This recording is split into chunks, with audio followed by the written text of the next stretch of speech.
Santo Dios,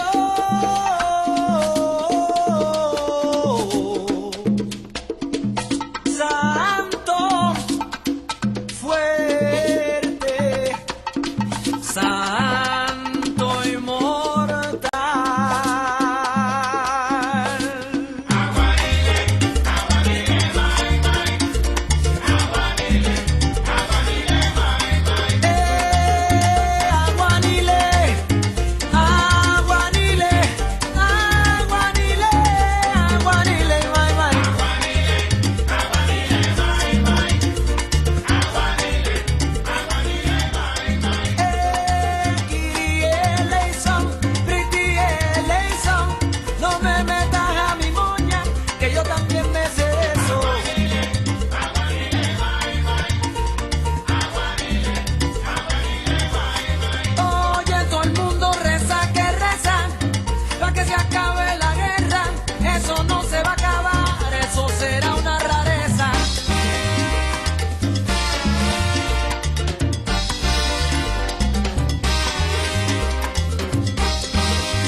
Vayan delante de mí, que le hablen y le respondan. Ay Dios, tú eres.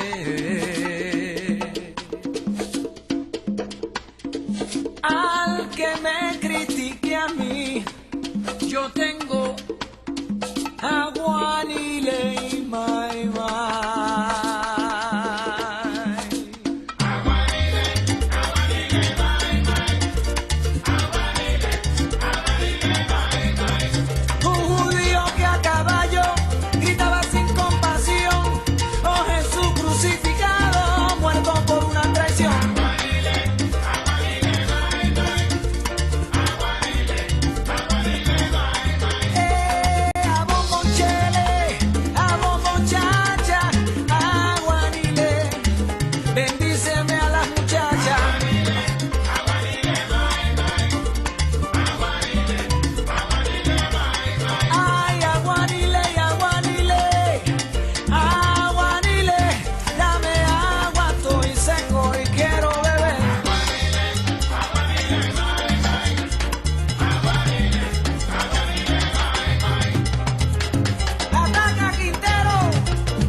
Copyright disclaimer. This content does not belong to Bible Chronicles or claim this intellectual property. The content provided today has and always will belong to the content owner. Bible Chronicles does not have any affiliation with the owner of this property. As mentioned, Bible Chronicles did not intend to make use of any material for the purpose of harvesting gain. However, Title 17 of United States copyright law states material and use can only be done when it's for theological or general educational purposes, and thus Bible Chronicles believes that this principal material falls under fair use, which honors protection under Section 107 of the same U.S. copyright law. Isaiah chapter 58 and verse 1. Cry aloud, spare not, lift up thy voice like a trumpet, and show my people their transgressions, and the house of Jacob their sins.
Deja que salga la luna, deja que se meta el sol, deja que caiga la noche, pa' que empiece nuestro amor.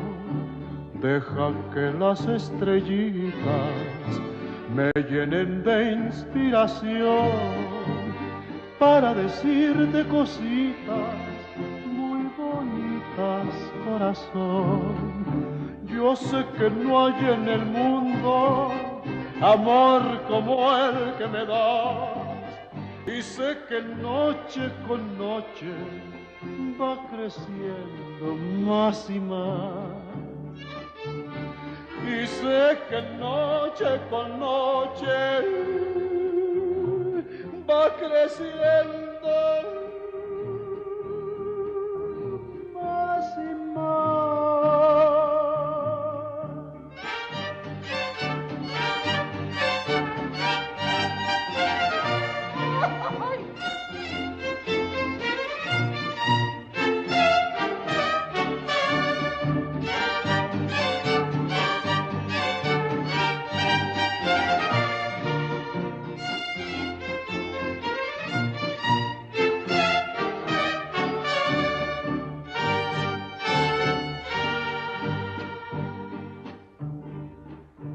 Cuando estoy entre tus brazos, siempre me pregunto yo, ¿cuánto me debía el destino que contigo me pagó? Por eso es que ya mi vida toda te la entrego a ti, tú que me diste en un beso lo que nunca te pedí. Yo sé que no hay en el mundo amor como el que me das, y sé que noche con noche va creciendo más y más. Y sé que noche con noche va creciendo más y más.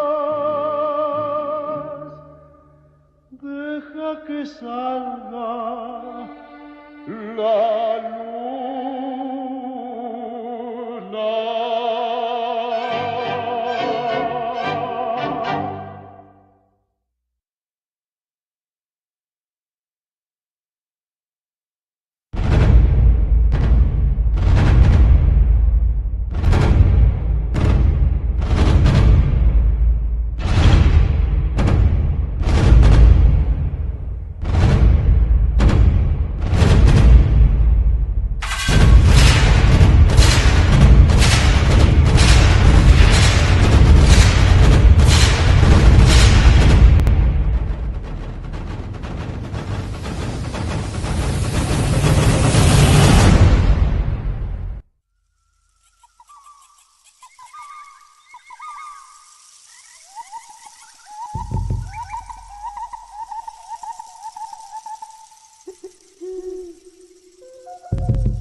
It's for the birds. It ain't for me. Shalom. How's everybody doing today? Hope y'all doing well. Good morning, good evening, and good afternoon, and good morning, good afternoon, and good evening. If anybody's watching across the world, I think there's a few people. I know we got Sister Aruba down in Aruba. I mean, Sister Elisheva down in Aruba. Sorry, sis. Let's see what we got. So, where did I put that, man? Damn it. Oh, well, I'll look for it after. Well, I mean, we were supposed to have a visitor family. Excuse me. And I don't think he's here. Hey, Shalom, Rick. I think you're still there. You got to love those believers. I don't know about all that. I mean, my gente. But it comes a time where it's like you either have to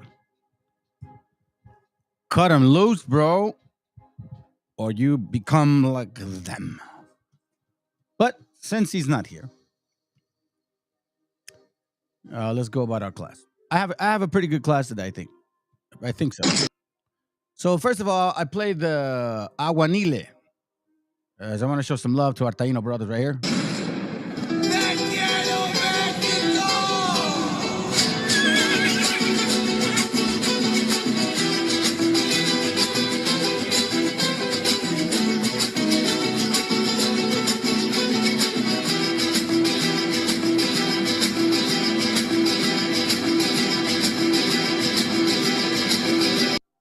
Now, it's more than just the commonality of basic sports and things of that nature. We have a really deep relationship. In case you guys don't know, if you're not from Mexico, I want to say this too.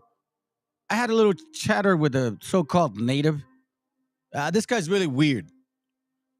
He found out stuff last year. He doesn't know much about this. He's on Facebook, coat-telling everybody's understanding, regurgitating everything, right? He believes he's a Spaniard. He believes he's Portuguese. Then he says he's a native. Then he says he's a Mongol. Then he tries to tell me, well, I say that because Asia and because, we migrated from there and, we might have something with India. And I said, man, I teach that. No one else brought that up before me. And then he goes, oh, well, I'm glad we agree.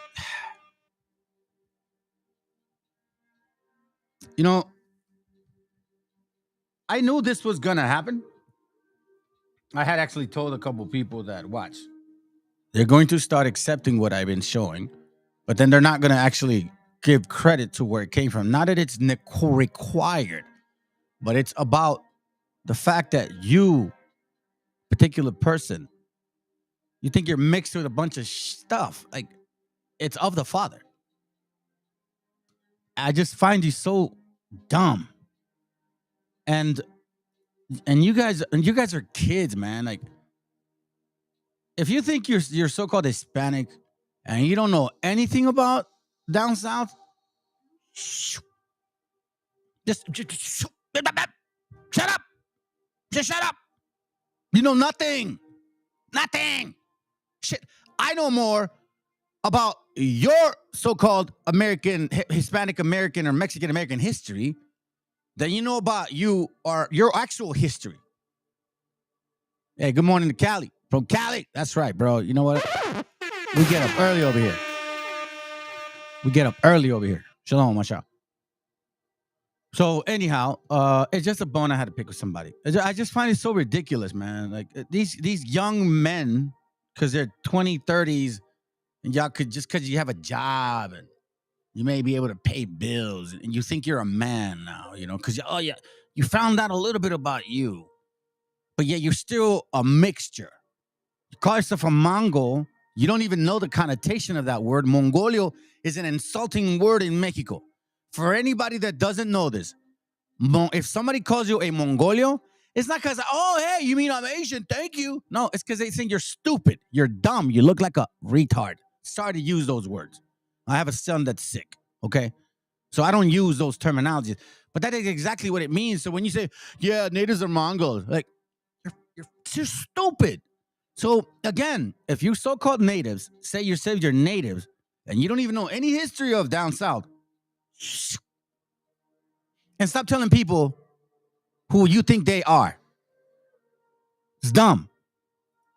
So let me give you some history about about us. Because obviously you guys, all of you guys, every single one of you that I've dealt with on a not so positive basis, all right, that want to educate me, that was stupid, man. Like, you guys are really dumb. So, because I do know my shit, you know what I'm saying? And I'm not boasting. I mean, matter of fact, I'm being like Paul right now. For the sake of flesh, I'm boasting. Okay, fine. But none of it matters. Because if it wasn't for the Most High, I would not know any of this. You know what I'm saying? But for the sake of boasting around your fleshly mentality, yes, I know my shit. So when you try to tell me, well, I'm almost in my 50s, about what Mexico and what happened over there, yes, I'm limited in certain aspects of the tribal part of our history. But a lot of other stuff I do know. So let me educate you. Let me give you a little history of how deep this bigotry, this ignorance, and the systematic destruction of our root, the wanting to rip us apart since the beginning, and it hasn't changed. Watch this. Our own so-called people. That's why like the scripts, like the song says, can't trust them. So even those that look like me and you, brothers and sisters, you know what I'm saying? They got a lot of you that are out there thinking that you're Spaniard or Portuguese or I don't know what the hell you got in your mind. Oh, we're all a mixture of something. The Bible says, and matter of fact, science will tell you that life comes from the sperm. So it comes from the father. So until a woman can reproduce on her own and actually spermicide herself, you are not a mixture of any damn thing. You are of your father. You just may look different. You see, that's eugenics in your mind. Huang, whoever you are. Now you got your little afro and like, you're stupid. And I detest people like that because you don't know anything about our history, let alone about you. And that's what sucks. You grown men in your 30s don't know anything about yourselves, but you want to educate other people about who we are. You're no different than them damn BHIs, man. All of a sudden now you got these kids here because like, oh, well, maybe I might be a Hebrew and they want to be all in cahoots with these Israelis. And man, y'all are stupid, man. I'm on Facebook and I don't even mess around with that stuff no more because it's annoying to me. I realize that it's nothing but just whatever. Anyways, it doesn't matter, man. Y'all don't believe me. Matter of fact, let me go into this. So let's read it, okay? I'm going to open it up.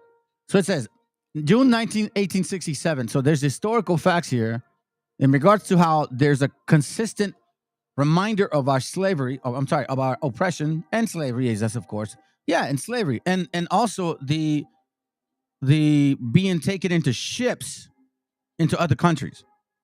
And it wasn't just in 1492, 1495, 1498, 1520, No, it still kept going all the way to 1860. I'm going to show you.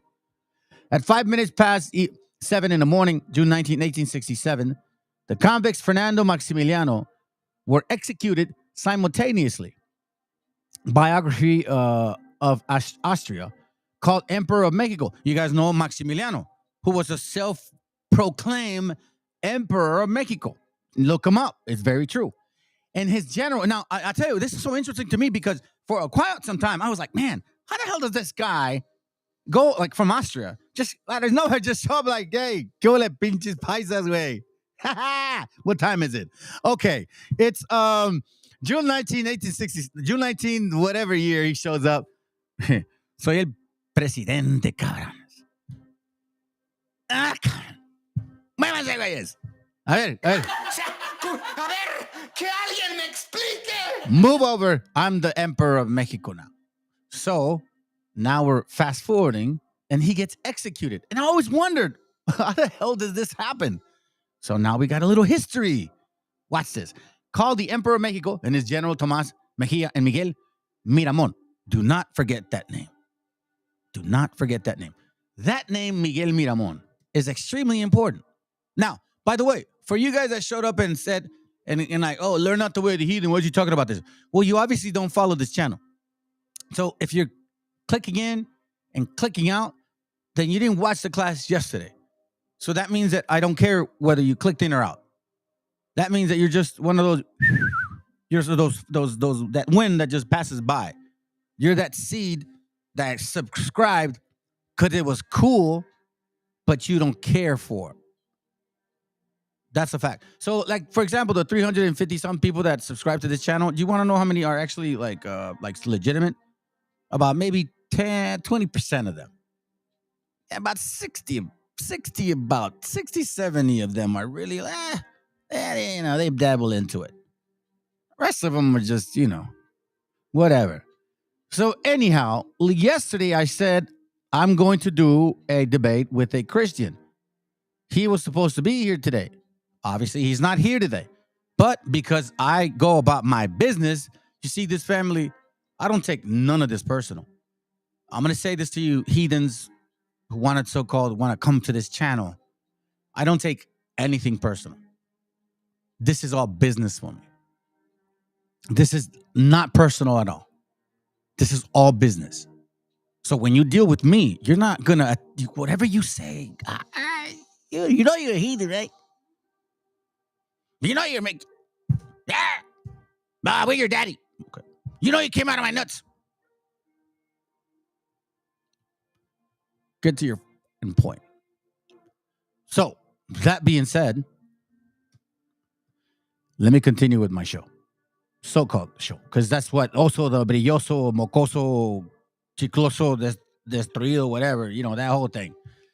Miguel Miramón, remember that name. In the Cerro de las Campanas, Querétaro, by the troops prepared for his execution under the command of Citizen General Jesus Díaz de León.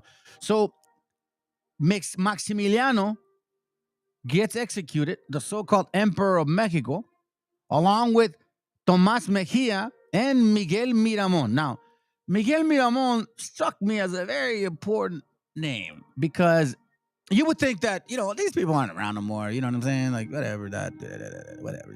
Came around, left, whatever. Kind of like you guys that just came, 5 of you that came, and then now there's like only one. I love it. You guys are funny. But I guess if I was collecting money, it would be cool. Like the other Canaanite said, who would pay for this show? Yeah, nobody pays for this show. It's free. It sucks so much that it's free. That's what it means. It's supposed to be this way. You see, because repenting it's not fun. It's not exciting. It's not cool, you know what I mean?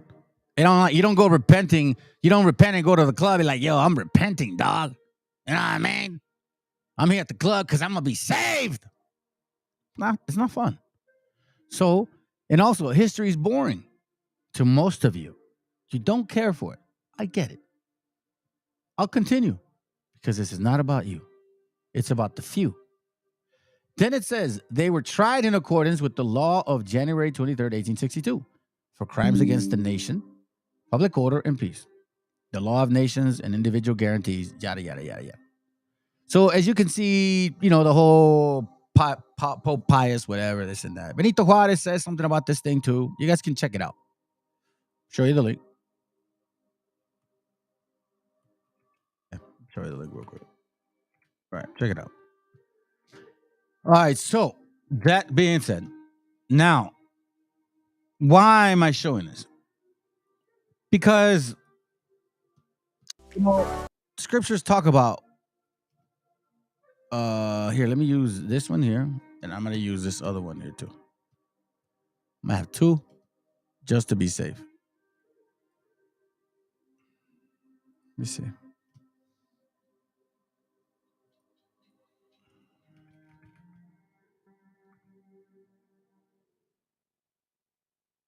So we're going to use this one here.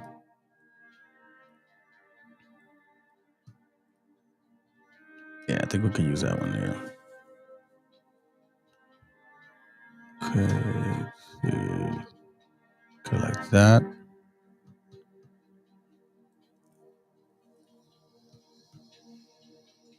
All right. Hey, Shalom Juan. Yeah, you good, bro. You ain't late, dude. You're early, man. You're actually early. You guys are actually early. And remember, the scripture talks about the first will be last and last will be first. So, as long as you catch it. What was I going to look for?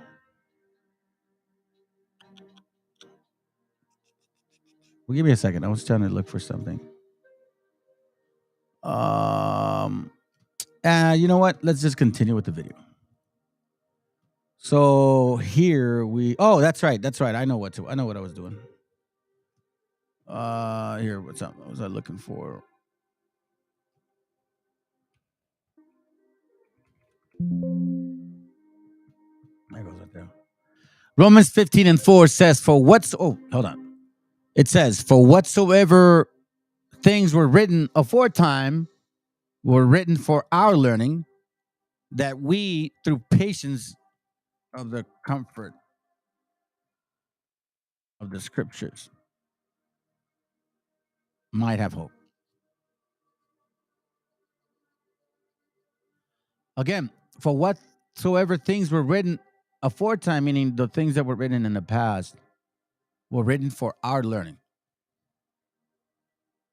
That through patience and comfort of the scriptures, meaning the way that we look at history and we see the Bible, or the scriptures, and we understand that it seems to repeat itself consistently without end.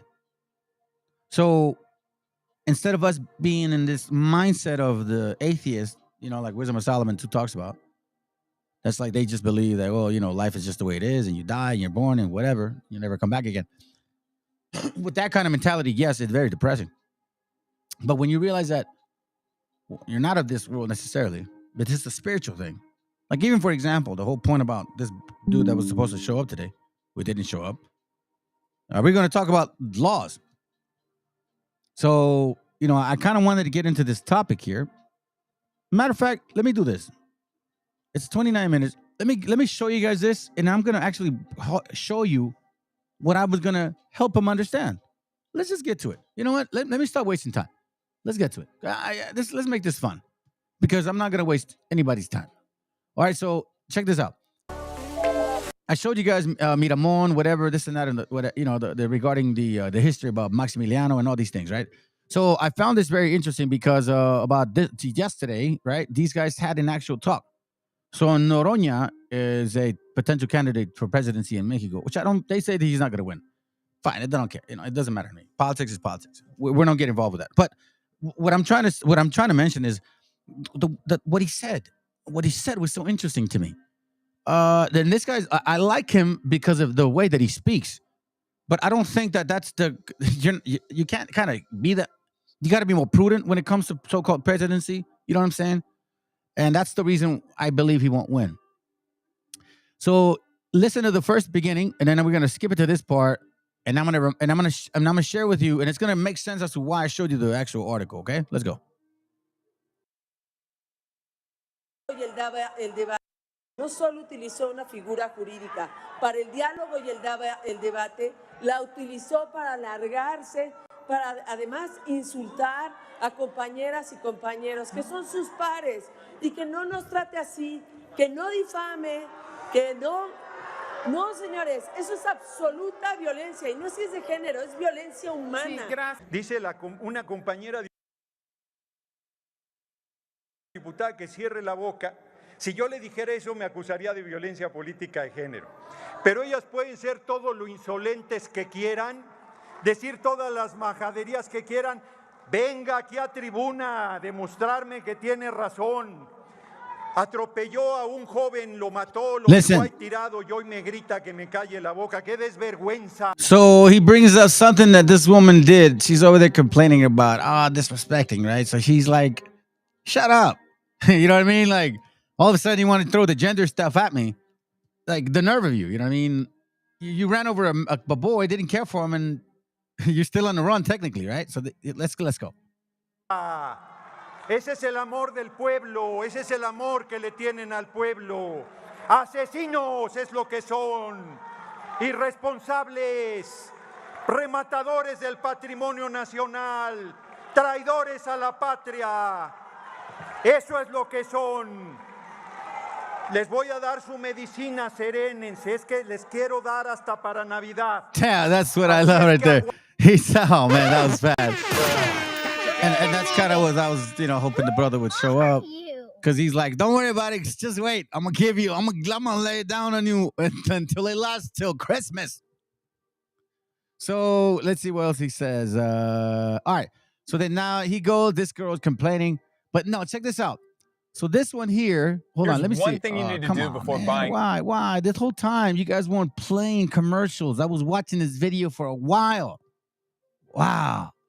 Anyhow, so this lady is always about, pro this, pro that, pro Palestine, pro everybody except Mexico, right? So that's what she is. And I'm like, okay, well, who the hell is this chick?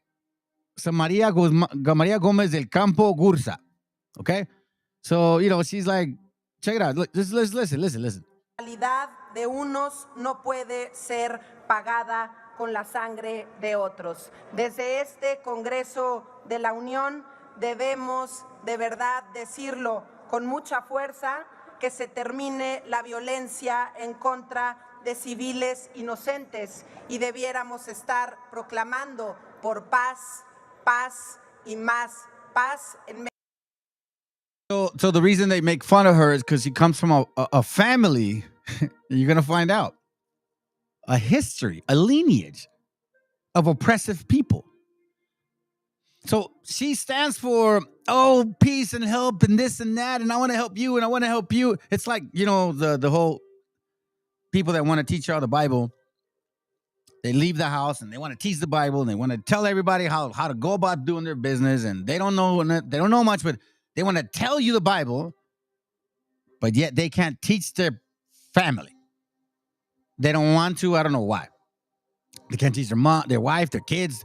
So she's like that. She's interested in other nations, but when it comes to like her own country, she don't give a shit. It's kind of what they're saying. So I was like, all right, well, who is this person? Like, why does it matter? Let's listen to this a little bit more. This gets interesting. Medio Oriente y en el mundo entero. Es cuanto, Presidenta. De que los huevones no caben en el... Now, she is part of a political party. Noreña is about to show, I guess, the ex-president who is part of that political party. So he's like, listen, she can say what she wants. At the end of the day, this is how they really feel about you guys. And just like here in America, you know what I'm saying? What do they say? Mexicans are lazy. They're they take well, not they're lazy. They take all the EBT. They use all the welfare. You know what I'm saying? They get free this, free that, free, right? So let's listen in. It's the same political jargon. So let's listen. Presidenta. De que los huevones no caben en el gobierno y tampoco en el país. Ya se acabó que estés recibiendo programas sociales. A trabajar, cabrones, como dice Xochitl. Ahí está el cabeza hueca diciendo muy claramente qué es lo que, para los que no saben quién es el cabeza hueca, estoy hablando de Vicente Fox. Ahí está diciendo muy claramente lo que piensa la derecha. Piensa que son flojos los mexicanos porque reciben programas sociales. A ver, les digo. See, isn't this what we hear? Here. We hear that. You Mexicans are lazy, but yet we're the hardest working people. But look, for example, I get here 4 a.m. I don't gotta be here. I don't get paid for it. But I want to do the classes so then I can be ready for the rest of the day so I can work. Right? So I take care of myself. I take care of my family. That's what we do. That's what RAZA does. But you guys always want to say we're lazy. Anyways, so let's continue. We're just saying the same propaganda, same whole concept. Remember the whole propaganda, the book from yesterday, written in 1916 or 1920, something like that, regarding the conscience manipulation of of a whole nation. It's like exactly what you need to have a society to function properly. That's why you have everybody agrees with Thanksgiving, everybody agrees with Christmas, everybody agrees with New Year's, everybody agrees with what do you call it, Halloween. And I'm gonna break that down too. So let's continue, okay? I'll just continue.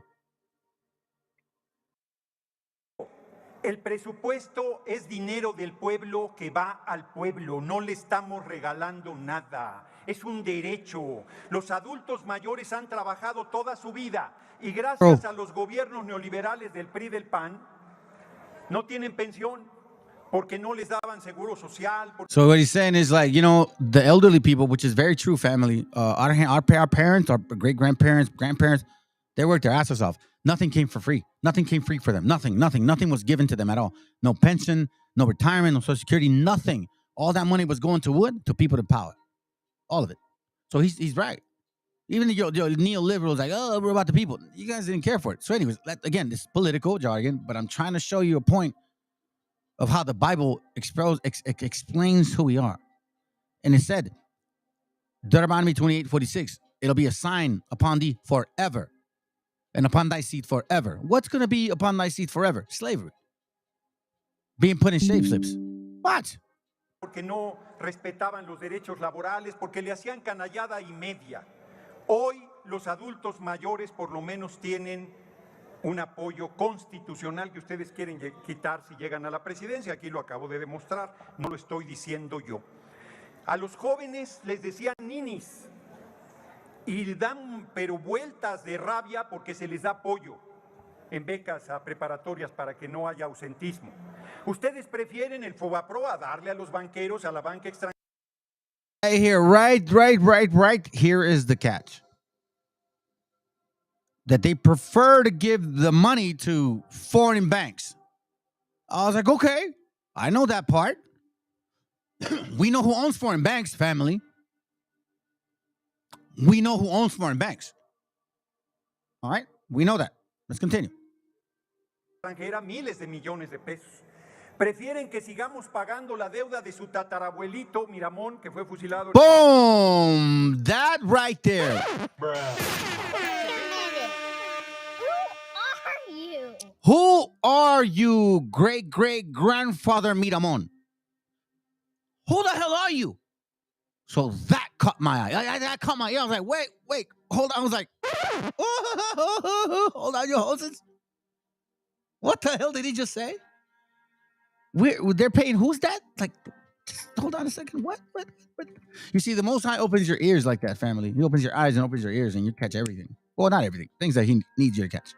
Isn't he? Les da apoyo en becas a preparatorias para que no haya ausentismo. Ustedes prefieren el Fobapro a darle a los banqueros, a la banca extranjera, miles de millones de pesos. Prefieren que sigamos pagando la deuda de su tatarabuelito Miramón, que fue millones de pesos. Prefieren que sigamos pagando la deuda de su tatarabuelito Miramón, que fue fusilado en el Cerro de las Cruces y que aceptó un préstamo con la Casa Yecker. Le dieron creo que 300,000 pesos en efectivo, como otros 200,000 en uniforme y armas, y le cobraron, denme por bueno, estoy recordando de memoria, 5 millones de pesos. Pues todavía estamos pagando las tropelías de la guerra civil de reforma de sus tatarabuelitos. That right there, I was like, whoa. So here's what I got for y'all. Check this out.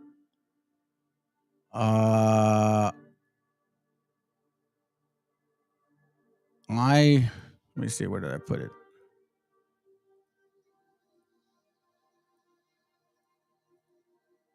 Okay, hold up. It's not here.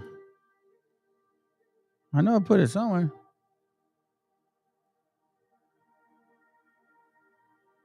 Okay, hold on.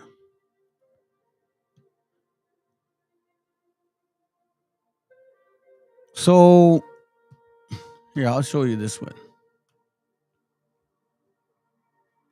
Yeah, I'm on.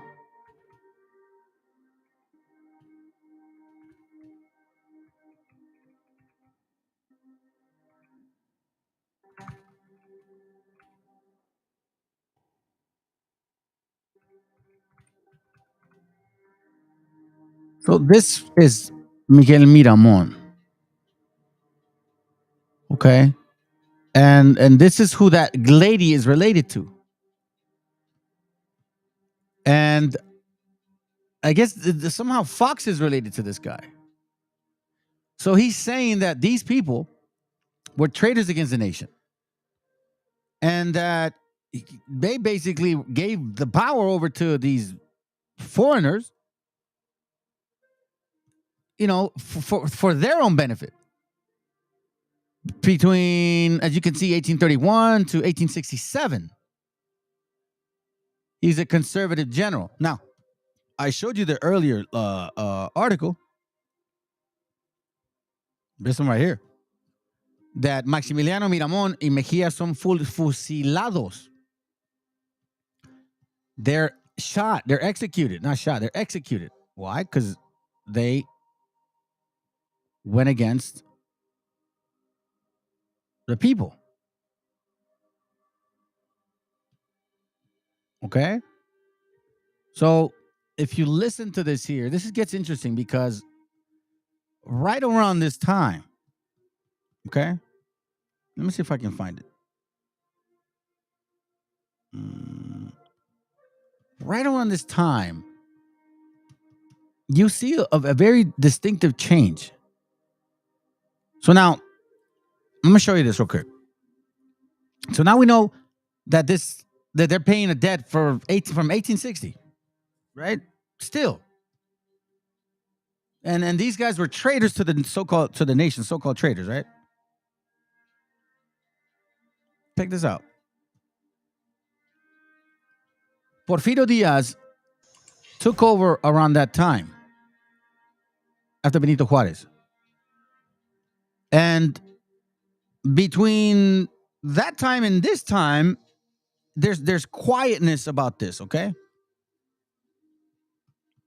So in case you guys don't know this, there were Mayas, okay, taken to Cuba. Yeah.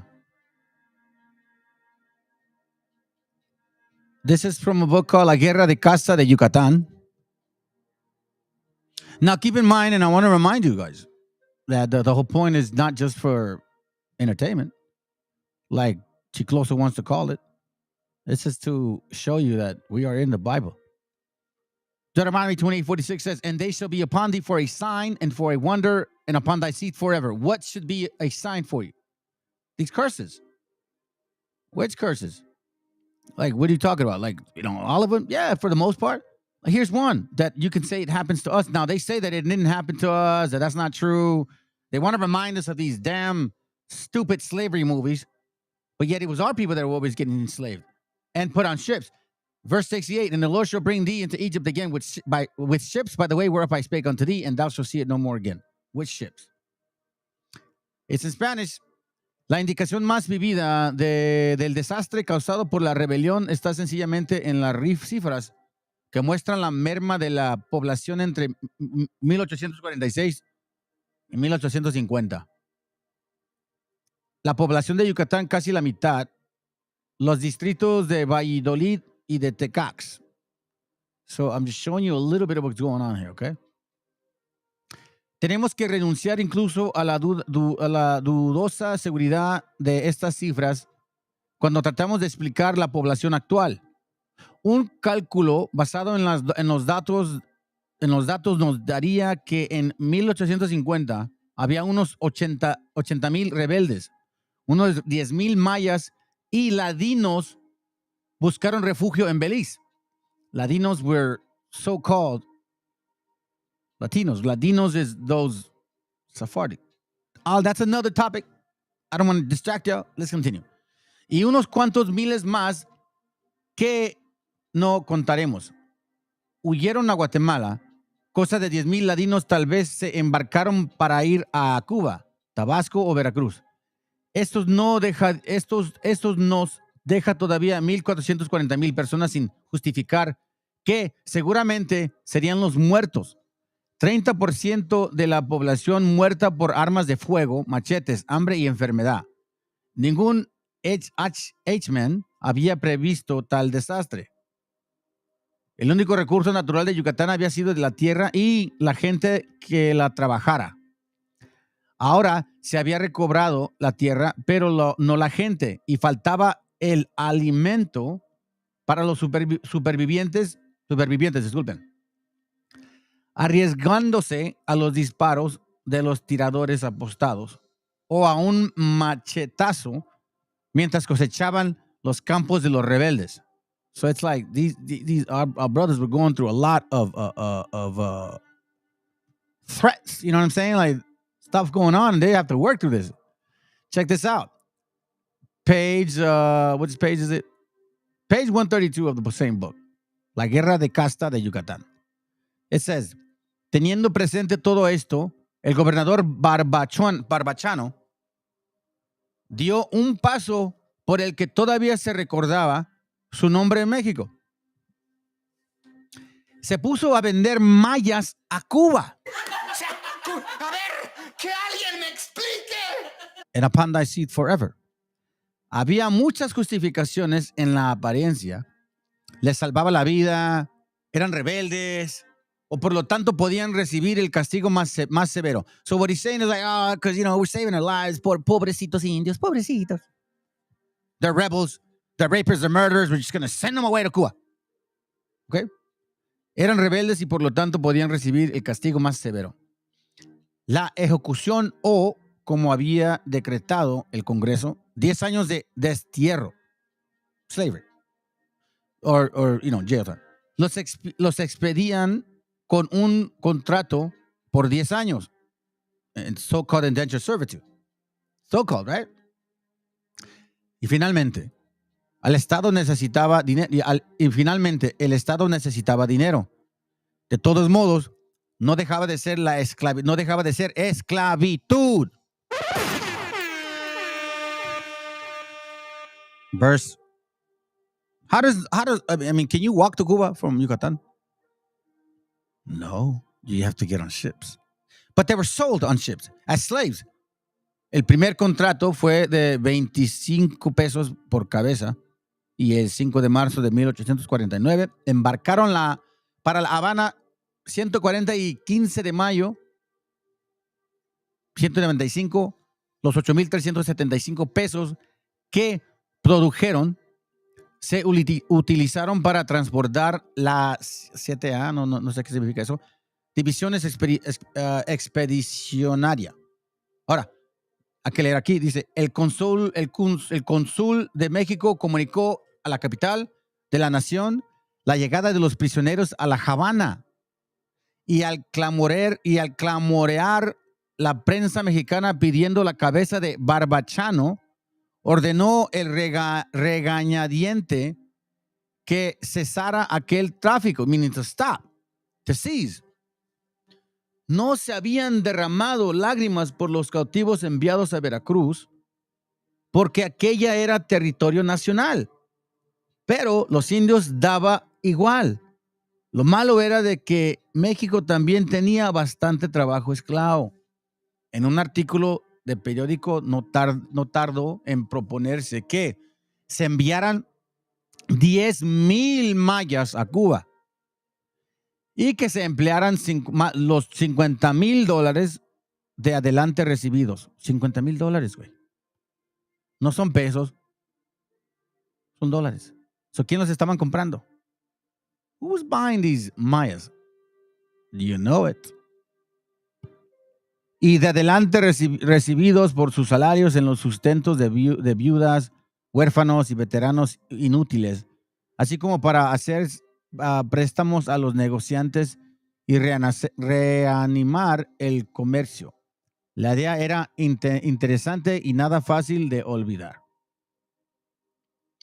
Por la cuestión de los esclavos mayas, recordó a México la desesperada situación de Yucatán. Discúlpeme, pero la cuestión de los esclavos mayas recordó a México la desesperada situación de Yucatán. Se renovó el subsidio que subió a 16,000 pesos al mes. Ahora, as you guys can see, around this time, right? It's around this time in Yucatán, 1850. So who was doing these maneuvers? Maximiliano, Marimón, you know what I'm saying? All of these people. That's why when they talk about Freemasonry all over Mexico, it was all over Mexico. And why we have a hard time who are from Mexico embracing the concept that so-called Ashkenazis or Sephardics are people is very hard to accept because there's too much history that we know of them. Listen to what they used to say. Yo quisiera hoy que desapareciera esa raza maldita y jamás volviese a aparecerse entre nosotros. This is Guerra de Casta, la venta de indios mayas a Cuba. That's the name of the book. Guerra de Castas, la venta de indios mayas a Cuba. One of their statements is, yo quisiera hoy que desapareciera esa raza maldita y jamás volviese a aparecerse entre nosotros. Do you guys realize what that means? They're disgusted of you.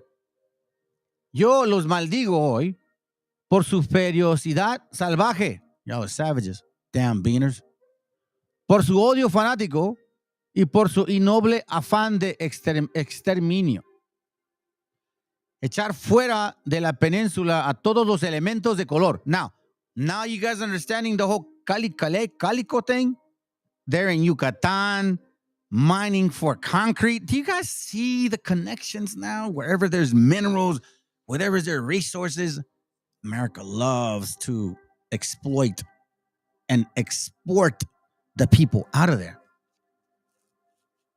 Multiplicar en ella los de la raza blanca y tener la más grande ciudad de los que los de esta raza en la línea divisoria sean exclusivamente españoles, así como tú, Juan. Pendejo. You guys don't know what you're talking about when you say these things. From 1849, 1850, all of these things were going on around this time. This is about 150 years ago, family. Not that long ago. That's like 2 generations. 2, 3 maybe? Of black people? Check it out. In 1876, reeling from nearly a century of conflict, Mexico elects Porfirio Díaz president. For more than 30 years, he will rule Mexico with an iron fist in what will become known as the Porfiriato. To some, he is the benevolent father, the peacemaker. But to others, the traitor, the man who gave Mexico away to the foreigners. The Porfiriato is, in some ways, the beginning of that peculiar relationship between Mexico and the United States. The Porfiristas believed, given the economic thinking of that time, that the way to move ahead was to open the gates to foreign investment. Just like the Latinos were wishing and getting all the Mayas out of those areas because they saw the beauty, and I'm sure they were already studying the minerals. Let's continue. Mexico was right next to the United States, so Mexico was largely an economic colony of the United States by 1900. See, the trasero of America, right? And we know that that's scriptural. So again, you guys got to really understand that our history is very easy to find as long as you actually read. Deuteronomy 28, verse 43. The stranger that is within thee shall get above thee very high, and thou shalt come down very low. High-minded, you guys are beaners, wetback spigs. You guys are illegal aliens. We ruled you guys. Doctrine of discovery. We civilized you. You guys were dumb, stupid, nothing, even though that is very untrue. Then they know that now. They know that. They've always known that. You just didn't know that. The stranger that is within thee shall get above thee very high, and thou shalt come down very low. He shall lend to thee, and thou shalt not lend to him. He shall be the head. He shall be the what? He shall be the head, and thou shalt be the tail. Listen. Of the United States was right next to the United States. So Mexico was right next to the United States. So Mexico was largely an economic colony of the United States by 1900. He shall be the head, and thou shalt be the tail. Gotcha, bitch. Wait a minute.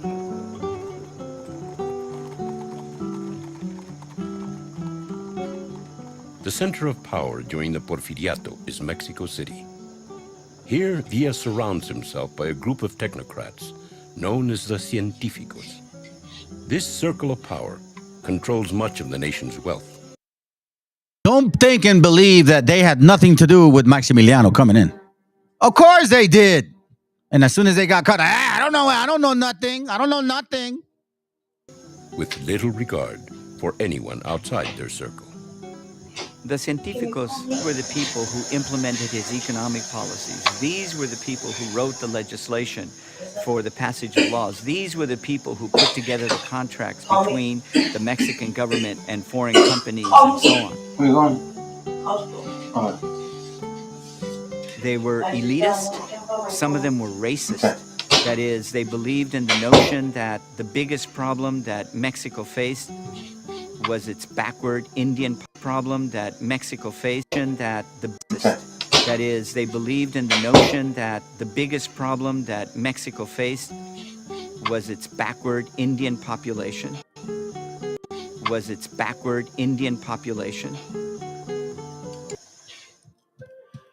So, when you guys embrace the concept of, well, I was mixed, I was some Spaniard and I'm a Portuguese. Shut up. Dumb, man. Y'all make me sick.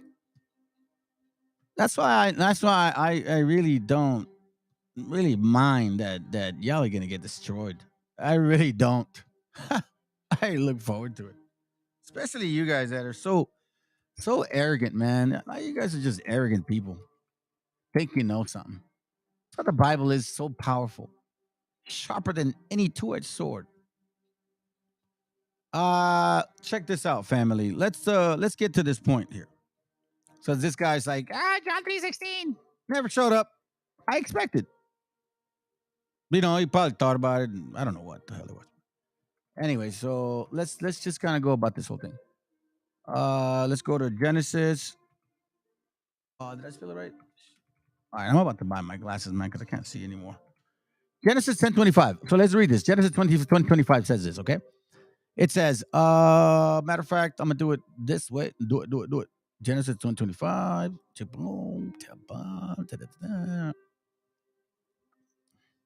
I don't really get to talk to him a lot about these things. So I was happy, man, that damn, bro, you let me down. But then again, what do I expect? You know what I mean? What is it to do? Anyways, verse 25 says, and unto Eber were born two sons. Now, Eber is basically where you get Hebrews. Eber, Hebrews. The name of one is Peleg, for in his days was the earth divided. Remember that. And his brother's name was Joktan, like Yucatan, so to speak. Different point. But remember Peleg, what it means. The earth divided. The earth divided. The earth divided. Okay? Okay? I want you to remember that. Now, let's see if I can look at this real quick, see if I need to look for it. We move on. I don't know why I wrote it down early. Yeah. So I guess, yeah. Let me just touch on it real quick. Okay, so Eber, just so you know, divided, right? Or I'm sorry, Peleg. The meaning of Peleg means division. Right? Division. So sorry. So you guys don't get confused. Division. The meaning of Peleg means division. Okay? So we're good. Okay? We're good. Okay. Now, let's continue. But I'm going to show you this other book. So a lot of times, you see, Christians don't connect the dots, and BHI doesn't want to touch this. BHI will never touch this. they don't ever want to rub arms with this, because at the moment they touch this, it takes away their whole doctrine. You see, when doctrines of devils, they know not to mess around with certain things.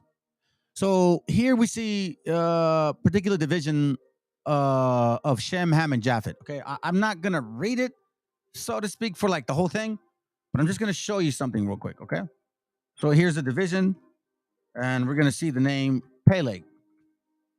Okay, so verse 8 says, "In the 6th year thereof, she bare her son and called his name Peleg.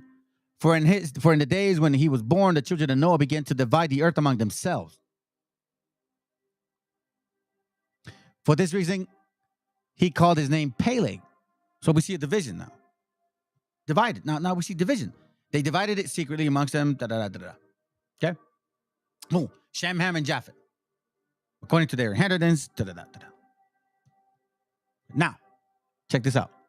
In chapter 11, it actually talks about, let me see if I can make this big, because I want to get to this point. In chapter 11, check this out. So we're going to look for Peleg again. Or no, we're going to look for Reu. But now check this out. Okay? The sons of Noah began to war and to shed blood of men on the earth and to eat blood. Sorry, family. Okay? So here he says here, and on the 35th jubilees, in the 3rd week, in the 1st year, thereof Ruah took to himself a wife. And her name was Orah, the daughter of Ur. Sounds familiar, right? Let's continue. The son of Chesed, and she bare his son, and he called his name Sarah. And in the 7th year of the week, in the 7th year of this week, in this jubilees. Now the sons of Noah began to war with each other, or on each other, I'm sorry, to take captive and to slay each other. Let me close this up. And to shed blood of men on the earth, and to eat blood, and to build strong cities, and walls, and towers, and individuals began to exalt themselves above the nations, and to found the beginning of kingdoms, and to go into war, people against people, and nation against nations. Are we not seeing this again? City against city, and all begin to do evil. Are we not seeing it again? And to acquire arms. Are we not seeing it again? And to teach their sons war. Are we not seeing it again? And they began to capture cities. Are we not seeing it again? And to sell male and female slaves. Are we not seeing it again? Now, the the son of Chesed, built the city of Ara of the Chaldees, which is why they call it the of the Chaldees. All right? Now, and they made themselves molten images, and they worshipped the idols and molten images, and we see the transgression now. But remember, Peleg was where it all divided. I mean, they started separate. It's kind of like you have your kids, like me. I have 10 brothers and sisters combined. And we all just go far. And raise our own kids. And it's like that right now, unfortunately. And I got some brothers I don't even talk to, unfortunately. And they began to make graven images and unclean simulacra, and malignant spirits assisted to seduce them into committing. If you guys read the chapter, you'll see. Now, here we go. For this reason, he called the name of Surag. Now, what do you mean by that? So, keep in mind that, let me take this off. Keep in mind, family, that when it comes to, here, I'll just leave it like this. That when it comes to the fall, hold on, where did I go?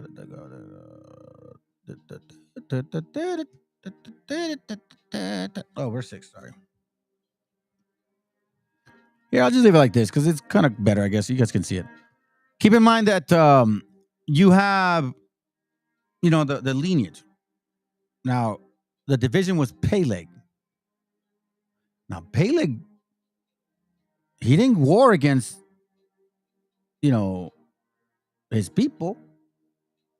It's when they all divided and took their own lands, right? After Peleg was Reu. Now, Reu, Sarag, Nahor, and Torah all went wayside. For this reason, he called the name Sarag, for everyone turned to do all manner of sin and transgression. So from him on, from Ruah and him on, because his father taught him that. Okay? So it's Peleg, Reu, and then Serug. And after Serug was Nahor and Terah. You'll see it.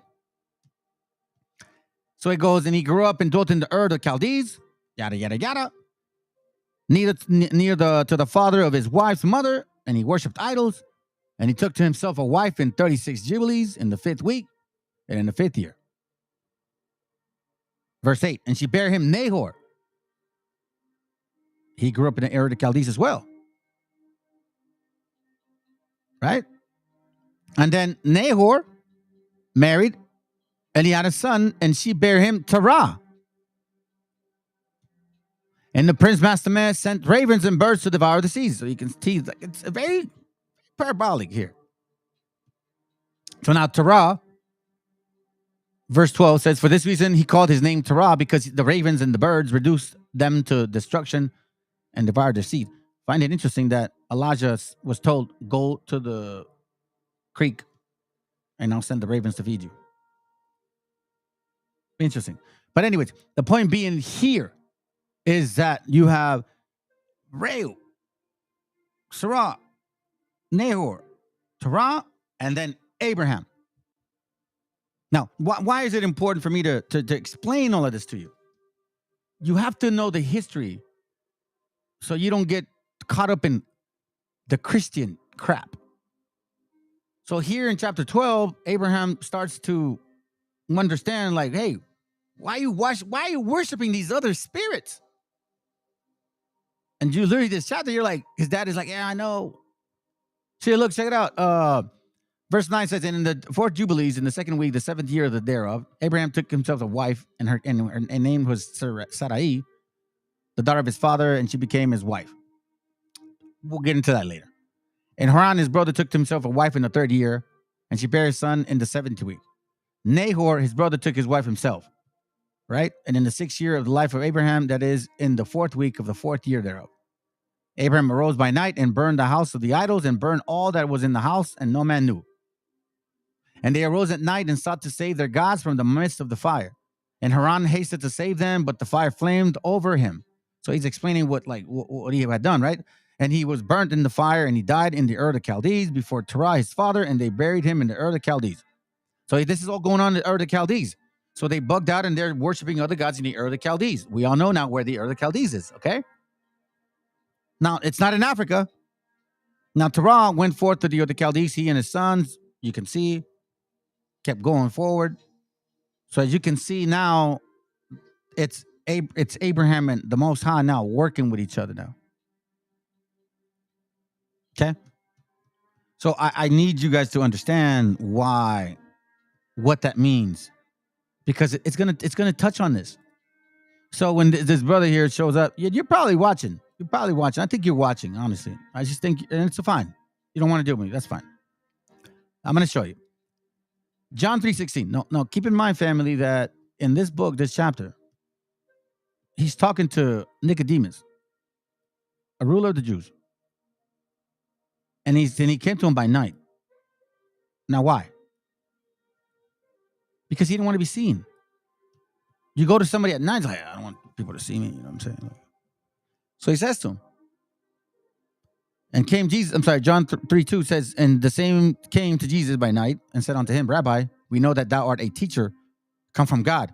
For no man can do these miracles that thou doest, except God be with him.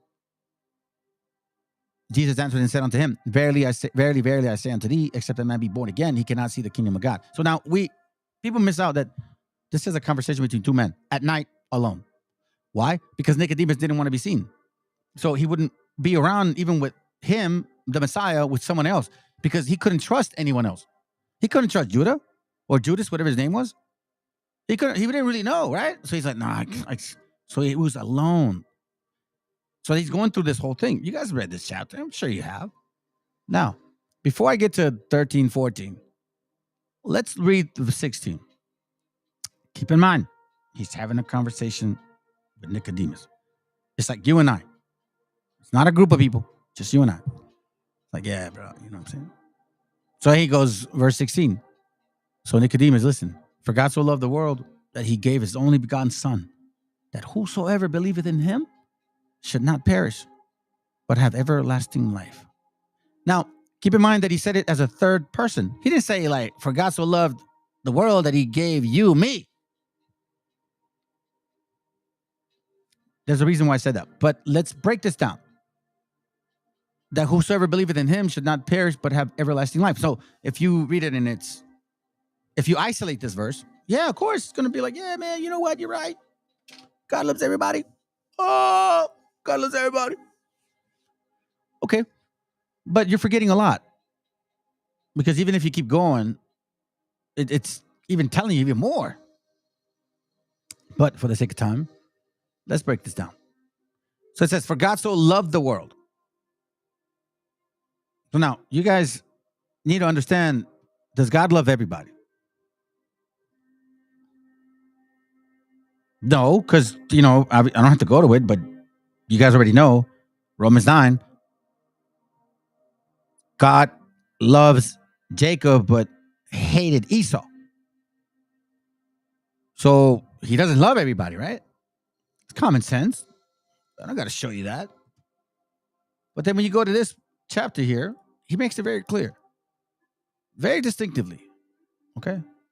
Very clear and distinctive. Oh, I'm sorry. No, wrong one. I had it backwards. He says, 1 Kings 10. He says, and she gave, verse 9. 1 Kings 10, verse 9. Blessed be the Lord thy God, which delighted in thee. Blessed be the Lord thy God, which delighted in thee, which he delights in you. That's what he says. To set thee on the throne of Israel.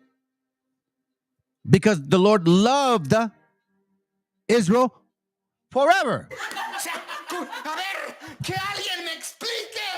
Not part-time, not every, I feel like it. He said, because the Lord loved Israel forever. And therefore made he thee king to do judgment and justice. Now, remember those words, to do judgment and justice. So here we see that there is a word called love, and he's saying, I loved you. He's only loved you, Israel, forever. He forever loved you. You can't contradict this. You can't tell me, he loves everybody. No, he said, if that is because the Lord loved everybody that he created. No, he said, because the Lord loved Israel forever. Now, let's go back to John 3:16. Because we're going to break it down slowly. Now that I got time, since he's not here. Come on, man, go back. So now we see, for God so loved the world. So who did God love? For God so loved the world, God loved Israel forever. So for God loved the world. Now keep in mind, you have Sea World, Sports World, Soccer World, World Cup, World War III, World War I, World Series, the water world, the world of sports, the world of animals. So there's a definition of worlds. It's not just a circle, like a sphere. And you want to know why? Because if that's the case, if it's just like this world, right? So then that's confusing me. Because remember, the Most High ain't the author of confusion. So then, what does this mean? Hebrews 1 and 2 had in these last days, I'll just read verse 1. God, who at sounding times and in diverse manners spake in the times past unto the fathers by thy prophets, had in these last days spoken unto us by his Son, whom he had appointed heir of all things, by whom also he made the world. Wait a minute. Are we talking about like Venus, Mars, Earth?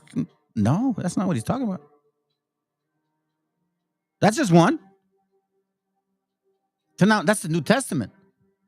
But then let me take you back to the Old Testament. This is standard stuff, family. This is standard milk stuff, man. This has been going on, this is not uncommon. Verse 40, Isaiah 45:17 says, but Israel shall be saved in the Lord with an everlasting salvation. Ye shall not be ashamed nor confounded world, nor a confounded world, without end. So he called Israel a world, like the world of sports. That's why Hebrew says he made all the worlds, meaning all the people. I'll give you another one. We're going to go back and forth. We're going to go back and forth. Because it's the whole volume of the book. And not just the old or the new. John 18:20 says this. Just to keep you in mind. Jesus answered him, Jesus answered him. I spake openly to the world. Did he speak to the world, family? Did the Messiah float in the sky? Way up in the sky. And you hear his voice like something like, hello. Which one is it? This one. Hold on. Like this. Hold on. Let me see if I can do it. Yeah, it's a waste of time. It's like that deep voice. Oh, I'm the Messiah. I speak openly to the world. No, he didn't do that. He says, I speak openly to the world. Semicolon. Now, what does semicolon mean? I mean, semicolon means like these right here. These little dot, that dot in that line, right? What does semicolon mean? What does semicolon mean? Semicolon means a punctuation mark indicating a pause, typically between two main clauses. That is more pronounced than that indicated by a comma. A semicolon looks like a comma with a period above. It can be a good way to remember what it does. It creates more separation between the thought than a comma, something to that effect. All right. So I spake openly to the world. I ever taught in the synagogue and in the temple, whether the Jews always resort. So what world is he teaching in? The synagogue world, the temple, the Jews, this world. La gentil, güey. La gente. Remember, like Israel is a people before a nation? And nations are technically sometimes like the thought, like the thought. You know, you have what did I say earlier? Sea World, Sports World, World Cup, stuff like that. Same concept. In secret have I said nothing. So look, that's just we're not even there like halfway through the scripture. Okay, so for God so loved the world, so it says God loved Israel, God loved the world. So who is he loving here? Okay, fine, let's keep going. That he gave his only begotten son. Now, in case you guys don't know, and I asked, that's why I wanted this Christian dude to be here. I was like, all right, man, if the Most High was going to open the doors for all of you Christians or like you Gentiles, so to speak. And in the Old Testament, it shows that the Messiah was coming. Why not give you guys the laws already? Why wait till the New Testament? Why make it so, like so, ooh? It makes no sense. He's not the author of confusion. And it says, even in the New Testament, I think Peter talks about it's not for private interpretation. Prophecy is not for private interpretation. And also Peter said that some of these people are going to have a hard time understanding Paul because they're unlearned. So why would you open up the door to Gentiles, people that never had the Bible, never were given the actual laws spiritually, because we're not of the flesh? If we knew he was coming. For example, it says, for God so loved the world that he sent, he gave his only begotten son. So it wasn't like, oh, you know what? I feel bad for you Gentiles. Let me send my son. I wasn't going to send him. I was going to send him. Let me send him now. Why not? Might as well. Explain this to me then. Psalms 22:16. For dogs have encompassed me, the assembly of the wicked have enclosed me. They pierce my hands and my feet. I may tell all my bones, they look and stare upon me. They parted my garments among them and cast lots upon my vestures. I'm sorry. So it says here, they pierced my hands and my feet. Sounds like somebody I know. I mean, I don't know him personally. I don't remember. Lord willing. I do. I'll give you another one. Zechariah 12:10. Listen to this. And I will pour upon the house of David and upon the inhabitants of Jerusalem the spirit of grace and of supplication. And they shall look upon me whom they have pierced, and they shall mourn for him, as one that mourneth for his only son, and shall be in bitterness for him, as for one that is in bitterness for his firstborn. So, again, that's why Nicodemus, when he's in there talking to him, and the Messiah is telling him, hey, listen, bro, you know what I mean? You got to be born again. It's like, I know you're a teacher. Yeah. Well, listen, bro. You know what I'm saying? Verse 16 says, for God so loved the world that he gave his only begotten son. Now, I'm going to pause right there, because now we see that it was prophesied. You see, in case you guys don't know this, I'll show you this real quick. Which one is it? I think John. I didn't have this in mind, but just, we got time. What time is it? Yeah, we got a little bit of time. So John, I believe John 11? 11, is it John 11? Man, it's been so long.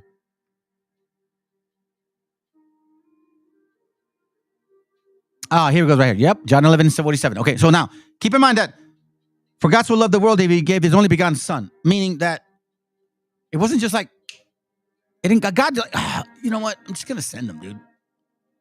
I mean, I never thought about it, but I'm going to send them. I'm going to send them. Why not? I never thought about it.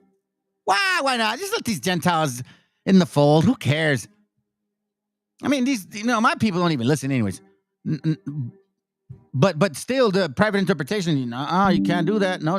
See, it's confusing, right? So now listen to this. John 11:47 says, then gathered the chief priests and the Pharisees a council and said, what do we do? For this man doeth many miracles. If we let him thus alone, all men will believe on him. And the Romans shall come and take away, excuse me, take away both our place and nation. So here's why the John 1 that talks about John 1:1, he came into the world and the world knew him not. And he came into his own, and his own knew him not, meaning leadership. They knew, but they didn't care. They didn't embrace him. They wanted power. Take away both place and nation.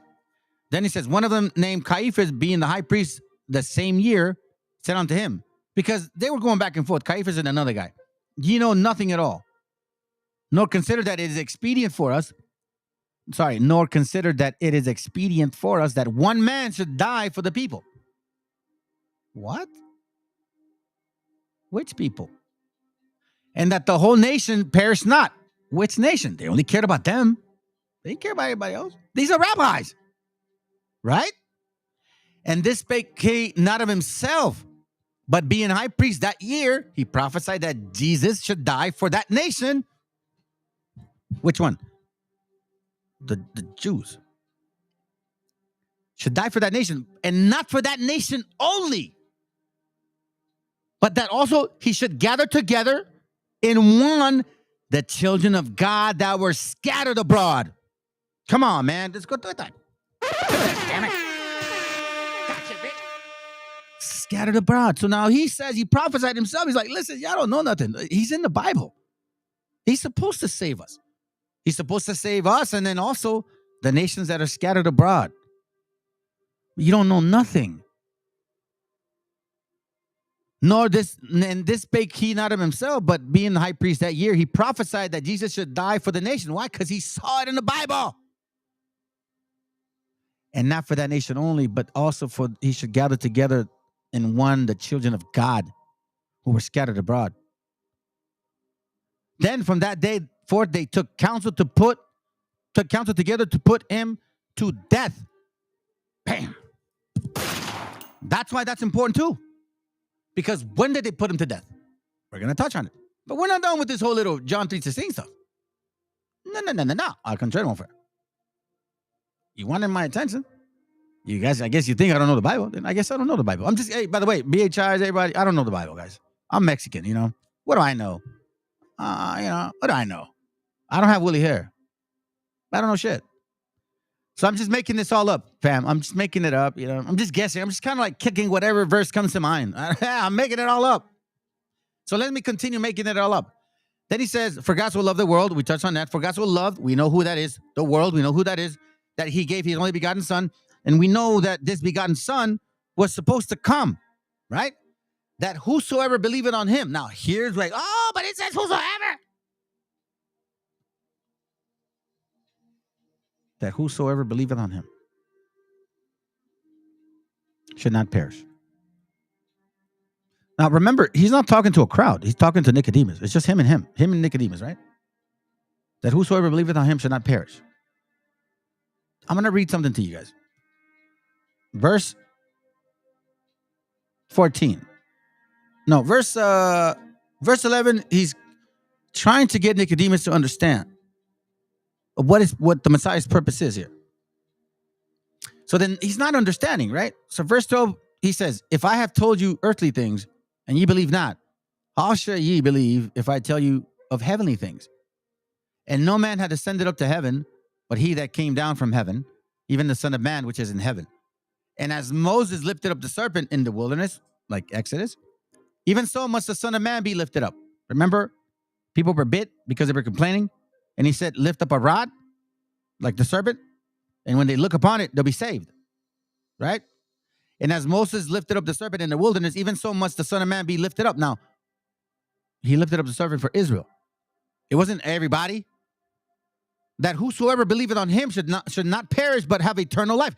So he's talking about the people of Israel when they were in the Exodus. That's why verse 16 says that whosoever believeth on him should not perish. Now, this whosoever, I'm going to confirm it with you. Acts 2:21 talks about this. It says, and it shall come to pass that whosoever shall call on the name of the Lord shall be saved. Just stop right there. You're good. But it doesn't stop. Ye men of Israel, hear these words. Oh, but that's the New Testament. It's a New Testament. Fine. It says it here too. So you tell me in the Old Testament he was telling whosoever, hey, Gentiles, y'all don't keep the laws anyways, but if you believe, you'll be good. Joel 2:32, and it shall come to pass that whosoever shall call on the name of the Lord shall be delivered. Does that mean that he opened the door for you, Gentiles? How come you didn't just use this verse? And why wait till John 3:16? Why not use this right here? And why wait for John 3:16 if it was going to be open for you? But it wasn't. It never was in the first place. Now, let me remind you of something. Psalms 22. We know now that he was going to be begotten. We know now that he was going to come. Psalms 22:16 says what? 18. They parted my garments among them and cast lots upon my vestures. That's in Matthew 27. So it was prophesied that he would come. Even the priests knew that he was coming, but they did not want to lose the power. That's why he said he came unto his own and his own believed him not. Not everybody. He meant leadership. Verse 35, Matthew 27:35. And they crucified him and parted his garments, casting lots, that it might be fulfilled, which was spoken by the prophets. They parted my garments among them, and upon my vestures cast lots. That's why. Let me take you right back. I'm going a little bit fast, but you know what? Whoever catches it, great. Whoever doesn't, doesn't. And look, you guys can always watch the video and take notes. Because if you do, you will watch the video and take notes. As if you don't care, then you won't take notes and you won't watch the video again. So it doesn't matter whether you remember what I do. So if I go fast, take notes. Acts 3:18. But those things which God before had showed by the mouth of all his prophets, that Christ should suffer, he had so fulfilled. Which is why John 11 said, hey, listen, he's supposed to die for this nation, but not this nation only, also for the sons of God that are scattered abroad. Now, let's go back to John 3:16. So there's a lot in John 3. There's a lot. There's a lot in every verse, family. So let's finish it off. It says, for God so loved the world, we touch on that he gave his only begotten son. We understand that's prophetic, that whosoever believeth on him should not perish. He's referencing Exodus. He's talking about what the prophet said. He's mentioning that the Messiah was going to come and that there would be a confusion, meaning not everybody was going to accept him, but have everlasting life. Now, the last part is everlasting. See, everlasting isn't for everybody. Everlasting does not apply for everybody, family. Not at all. An contremo, friends. Isaiah 45:17 says this. But Israel shall be saved in the Lord with an everlasting salvation. Everlasting salvation, family. Oh, hold on a second. Oh, no, you bastard. You stopped on me. Why it does that, man? I hate that it does this all the time. Everlasting salvation, right? Give me a second. To have everlasting salvation. There it goes. So let me read it again. But Israel shall be saved in the Lord with an everlasting salvation. Everlasting. Do you guys know what everlasting means? Everlasting is everlasting. Now, let me show you something else. Verse 25 says, and the Lord shall all the seed of Israel be justified. Oh. That's the Old Testament? Okay, fine. Romans 11:26. Watch what it says. And so all Israel shall be saved, as it is written, there shall come out of Zion the deliverer, and shall turn away ungodliness from Jacob. And so all Israel shall be saved, they that believe it on him.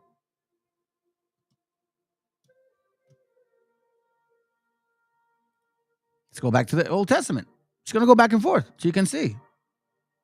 Isaiah 19. Watch this real quick. And it shall be for a sign and for a witness unto the Lord of hosts in the land of Egypt. For they shall cry unto the Lord because of the oppressor, and he shall send them a savior, a great one, and he shall deliver them. That's why Nicodemus says it was expedient for him to save this nation, but not this nation only, but for the people of scattered. Remember, we talked about this earlier. We talked about the, I think it's this one here. Give me a second. I think it's this one. I can't remember right now. I think it's 12:10. No, it was, yeah, that's right. So remember, going to go back full circle. Okay. The love. What's the love? We all know what the love is. Love is the laws, right? 1 Kings 10:9, we said, blessed be the Lord thy God, which delighted in thee to set thee on the throne of Israel, because the Lord loved Israel forever.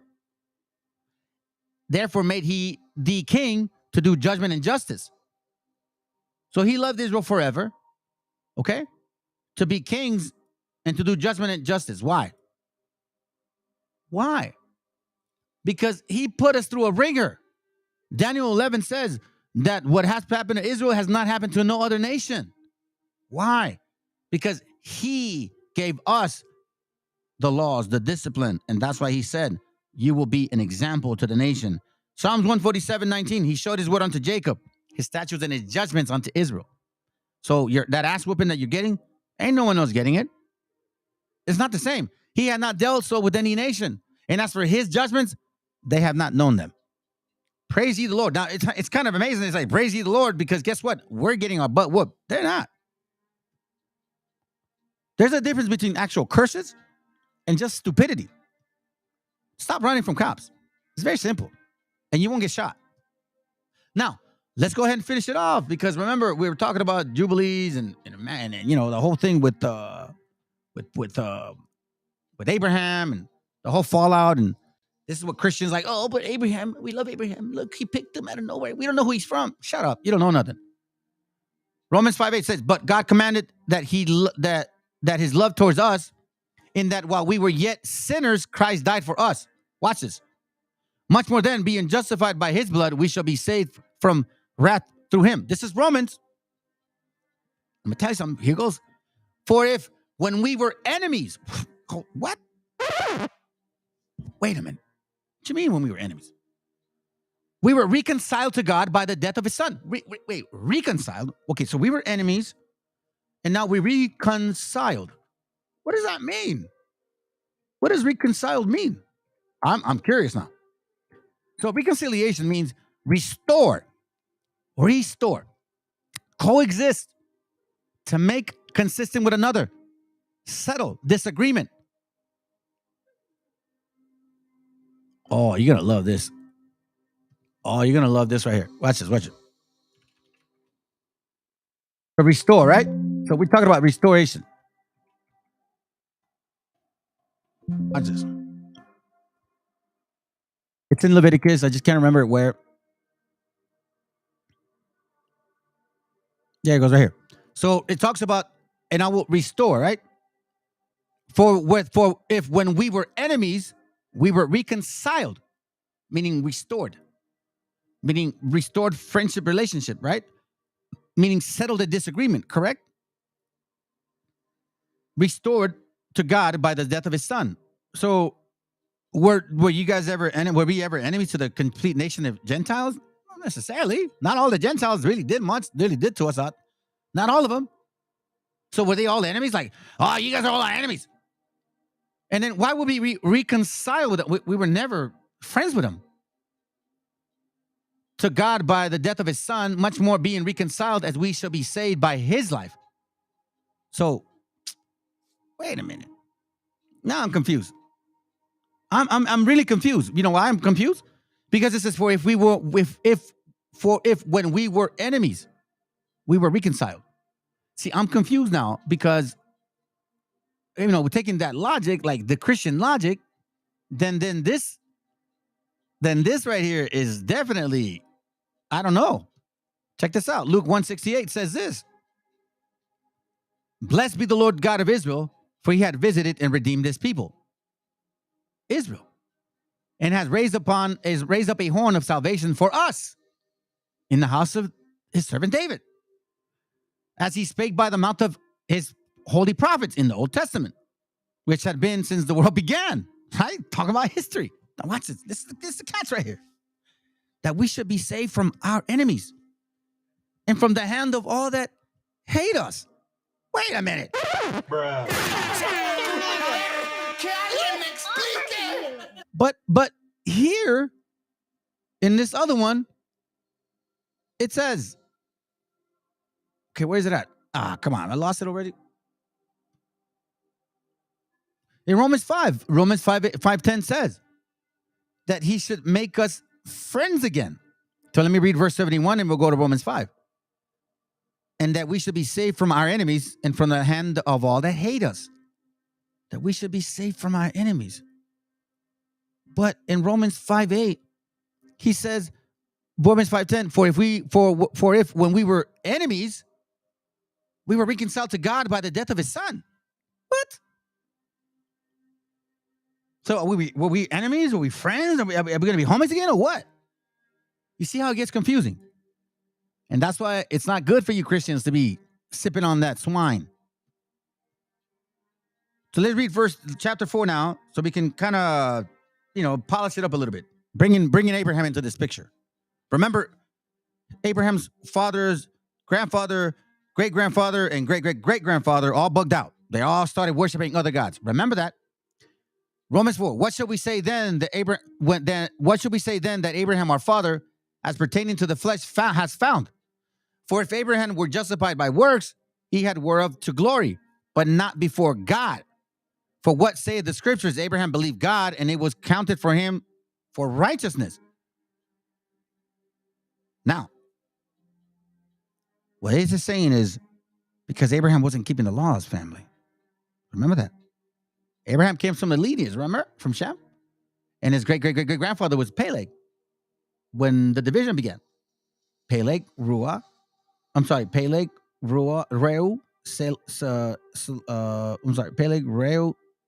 Sarag, Nahor, and Torah. So we're talking about 4 generations right there before Abraham. But it's still of Shem. It's still of Shem, right? Abraham believed God, and it was counted unto him for righteousness because he wasn't keeping the laws. He wasn't circumcised in his days. He was worshiping other gods because his dad taught him that. Remember that? Yes. So he had faith first, and then he was about to sacrifice his son. Remember that? But then God said, no, you're good. I'm going to give you a goat. Or, I think a goat. A ram or a goat. One of the two. So even he believed and he was going to sacrifice, but he said, no, don't kill your kid. I'm going to give you a goat, or so he could sacrifice that animal because we're going to seal the deal. Now, he also circumcised himself at year of 99. Why don't you Christians do that? So the reason I read this is for what say the scriptures. Abraham believed in God. Abraham believed God that it was counted unto him for righteousness because Abraham was in idolatry. That doesn't mean that he was a Gentile. He was of the lineage of Shem. It was all prophesied. It was meant to be this way. We're an example of Abraham. We didn't know anything better. We were under Christianity. We were serving other gods. We were eating swine. We didn't know any better. But there was something in us that, this doesn't make sense. This is not the way of the Most High. This is just not the way. Which is why when you read verse chapter 9, okay, now you start understanding. It says here, Romans chapter 9, say verse 4, who are Israelites, to whom pertained the adoption, the glory, and the covenant, and the giving of the law, and the services of God, and the promises. So see, right here, boom, it summarizes everything I've been saying. Who are the fathers, and to whom concerning the flesh Christ came. I've showed you many scriptures that talks about Israel, Israel, Israel, Israel, Israel. And not as though the word of God had taken on effect, for they are not all Israel, which are of Israel. Meaning just because you claim to be Israel, that doesn't mean you are. Also, just because you are Israel, that doesn't mean you're going to make it. Neither because they are the seed of Abraham, are they all children. Watch this, but in Isaac. So now he's isolating. You see that? So we got Shem, all the lineage. Then we got Peleg, division. Then we all of a sudden, they all fall out, the four. Reu, Serag, Nahor, and Terah. Now Abraham comes into the picture. So Abraham, Isaac, and Jacob. Neither because they are the seed of Abraham, they are all the children. But in Isaac, shall thy seed be called? Because Abraham, Isaac, and Jacob. Remember, Abraham, Isaac, and Jacob. Prior to Abraham, Terah, Nahor, Serug, and Real were all worshiping other gods. That's why you get Krishna and Zoroastrianism and the Trigestas and philosophical theories and all that kind of crap. And then, the whole horoscopes and all that shit. That's where it comes from. They bugged out. Then it says, for this is the word of the promise. Okay? Let me go up again. That is, they which are the children of the flesh, these are not the children of God. So those that come out of Abraham, like Ishmael and all those other ones, like the cousins, whatever, they're not the children of God. But the children of the promise are counted for the seed. Which one? Isaac. So even in Romans 9, he's telling Romans, listen, only Israel is going to be saved. And you Romans, that call yourself Romans, you're Gentiles, but you're not Gentiles. You're a Gentile in the state of mind, but not in bloodline. For this is the word of promise. At this time I will come, and Sarah shall have a son. You see how it's kind of like summarizing the whole history of us? And not only this, but when Rebekah also had conceived by one, even by our father Isaac, our father. So he's telling the Romans, our father? Wait a minute. How are the Romans our father? Hey, that makes no sense, right? But it will. Watch this. Not only this, but when Rebekah had conceived by one, even by our father Isaac. Watch this. For thy children being not yet born, neither having done any good or evil, that the purpose of God according to the election might stand, not of works, but of him that calleth. See, this is going to give you a hint, family. Esau was already claiming they were Israel. Just a hint. And it was said unto her, the elder shall be served the younger. As it is written, Jacob have I loved, but Esau have I hated. So she conceived. And in parentheses, like this means something like kind of like, hey, come here. For the children being not yet born, neither having done any good or evil, the purpose of God according to the election might stand, not of works, but of him that calleth. Okay, just keep that in mind. God loves Jacob, but hates Esau. Because earlier he said, not all Israel is of Israel. Right? Jacob and Esau. Right? Isaac's son. Jacob, Isaac. I'm sorry. Abraham, Isaac, Jacob, and Esau. So they were calling themselves Israel already. Like today. Then it says, Who are you? what shall we say then? Is there unrighteousness? That's who they are. They are unrighteous people. With God? God forbid. For he said to Moses, I will have mercy on whom I will have mercy, and I will have compassion on whom I will have compassion. So, for example, when he woke me up, I was a piece of shit. I don't deserve this. But that's up to him. So then it is not of him that willeth, nor of him that runneth, but of God that showeth his mercy. So Abraham didn't keep the laws because he wasn't taught to keep the laws. However, he was always a Hebrew of the Hebrew because he was out of the line of Eber. So when God called him through the Spirit, he knew that he would have faith first, and then he would have to keep the laws. Now, not the sacrificial, though. That's the point. So then it is not of him that willeth, nor of him that runneth, but of God that showeth mercy. For the scripture said unto Pharaoh, even for this purpose have I raised thee up, that I might show my power in thee, and that my name might be declared to all the earth. So see, family, don't be dismayed by the signs of heaven if these Canaanites and Edomites and Khazarites are all up in there. Oh my God, like, don't worry about it, man. The Most High is like, yeah, go ahead, lift yourself up. It's cool, man. Like Psalm 64 or 49 or 50 says, man, who are you to keep my statutes and judgments? Seeing you toss them behind your back, you don't give a damn about them. Verse 18, therefore, excuse me, had he mercy on whom he will have mercy, and whom he will harden. Thou will say then, hold on, let me go to, this is just talking about the vessels, like why he does things for the purpose.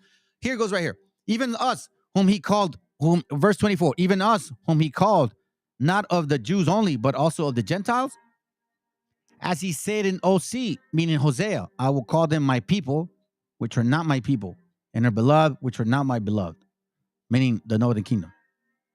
And it shall come to pass that in that place where it was said to them, ye are not my people, like here, for example, you Mexicans aren't Israelites, you're all stupid, beaner, wetbags, man, get out of here. There shall they be called the children of the living God. As Isaiah also cried concerning Israel, though the number of the children of Israel be as the sand of the sea, a remnant shall be saved. So not everybody, family, only 144. Watch this.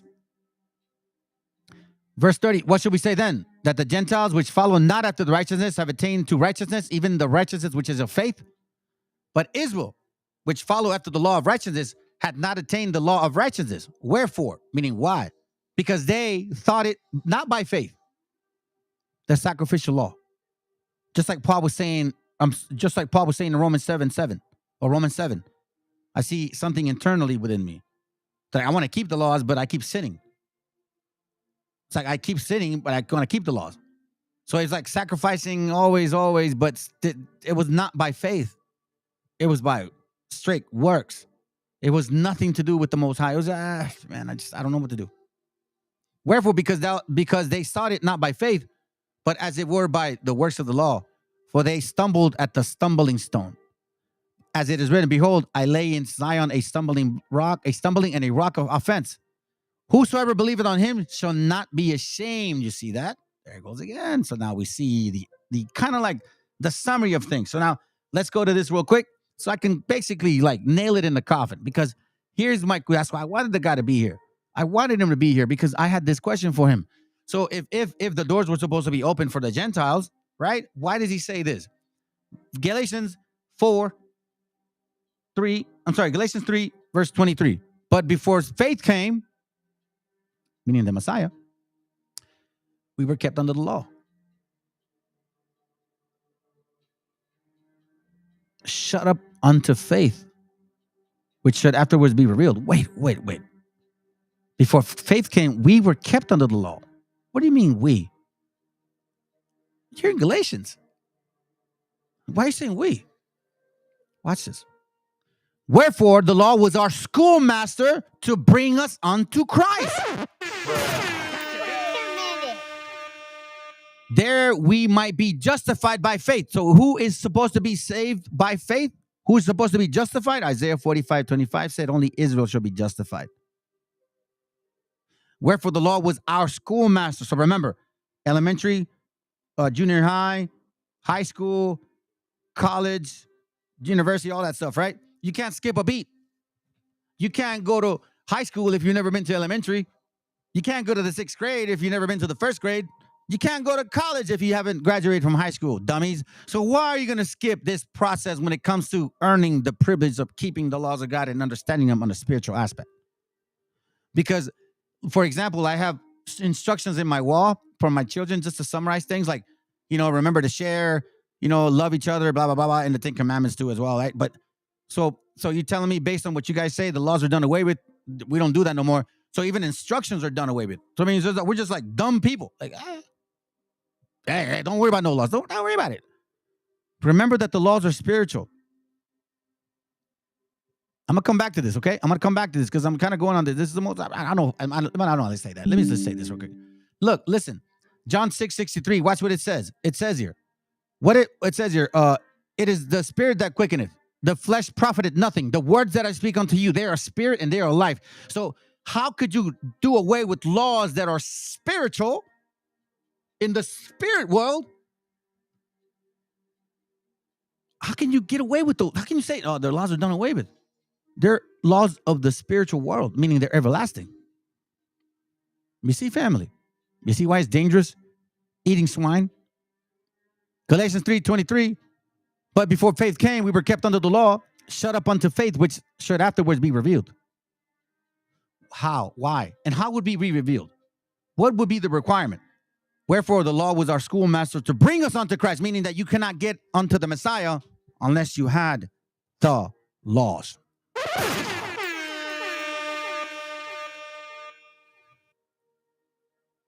Let's move on real quick. Got a little bit of time. Cool. Few minutes. Luke 2:42. It says here, and when he was 12 years old, they went up to Jerusalem after the customs of the feast. Who? And when they had fulfilled his days, they returned, and the child Jesus tarried behind him in Jerusalem. Okay. Verse 40. And the child grew and waxed strong in spirit, filled with wisdom, and the grace of God was upon him. Now his parents went to Jerusalem every year at the feast of Passover. And when he was 12 years old, who? The Messiah. Check this out. This is why you need to stop eating swine. Stop eating swine. So here we see, I'm going to go to Luke 2.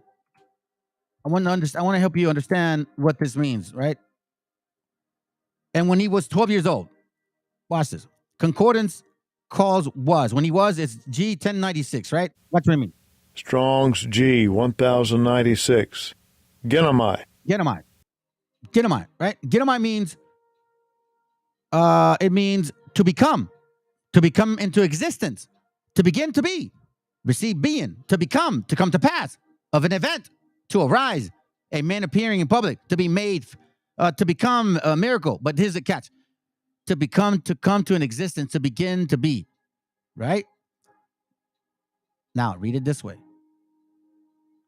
And when he became 12 years old, they went up to Jerusalem after the custom of the feast. So when did he turn 12? In Passover. Let's read it again. To become in existence, to begin to be. So, and when he began to be 12 years old, the child grew and waxed strong in spirit. This is something they do every year. Passover. It's a commandment. And when he became 12, they went to Jerusalem. So when was he born?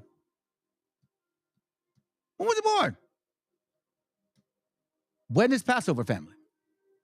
When is Passover? In the spring.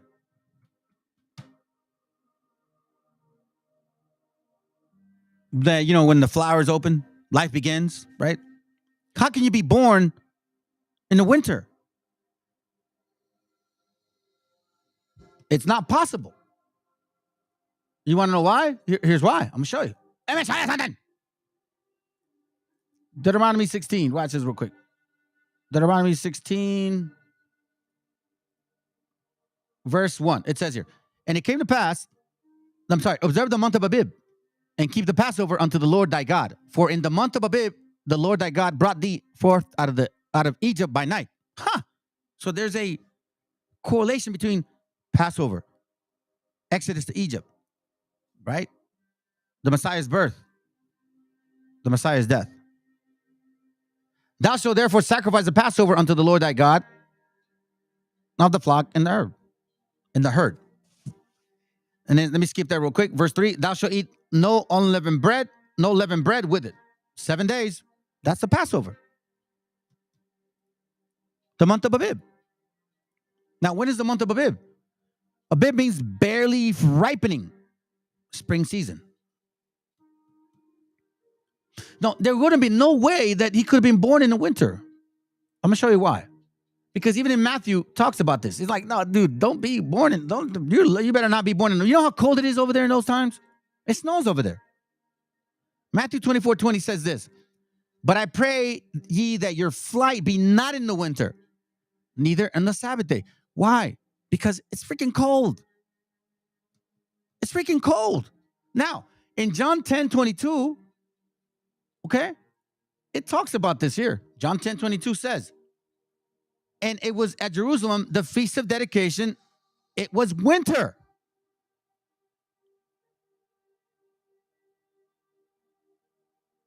Feast of dedication was winter.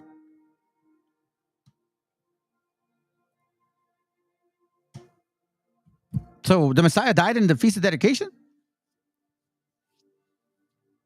Around that time? Oh, no, but no, hold on a second. But you say you celebrate that he was born in the feast of dedication. Basically, is what you're saying. Let's go to Maccabees real quick. I'll show you something. So you can see it's in there.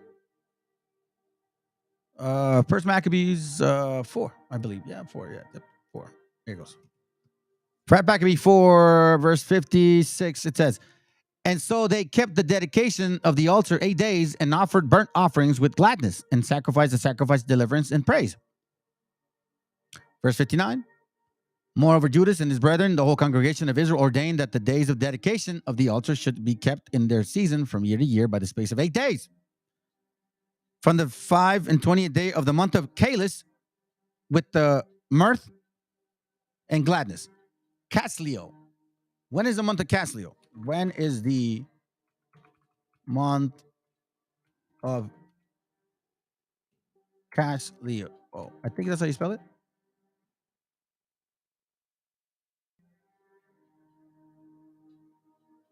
Hold on. How do you spell it? My bad, family.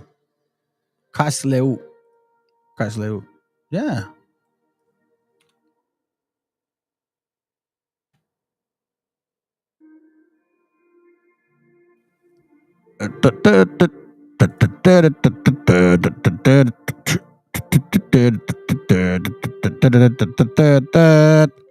Kislev. Casleo. December. See? So, obviously, there's other celebrations there at that time. Now, let me tell you something real quick. Just to touch the topic. So, we understand now that, the Feast of Dedications, you're born around that time. It makes no sense, right? It makes no sense. Now, here's another thing. You guys celebrate his birthday, but it wasn't his birthday that gave you salvation. It was his death, supposedly, that gave you salvation, right? But you celebrate his birthday. Now, the scriptures say not to celebrate birthdays. Watch what Job said. First Job, verse 4. I'm sorry, Job chapter 1, verse 4. And his sons went and feasted in their house, every one his day, and sent and called for their 3 sisters to eat and drink with them. Hey, come celebrate with us. Come hang out. Oh, really? And it was so when the days of their feasting were gone about that, Job sent and sanctified them, rose up early in the morning and offered burnt offerings according to the number of them all. For Job said, it may be that my sons have sinned and cursed God in their hearts. Why? It's just a birthday, man. It's not a big deal. It's just a birthday. Ecclesiastes 1:7-1. A good name is better than precious ointment, and the day of death than the day of one's birth. Wait a minute.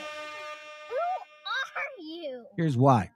So remember, family, I'm going to throw you one that you don't hear often, because these Canaanites don't know this Bible.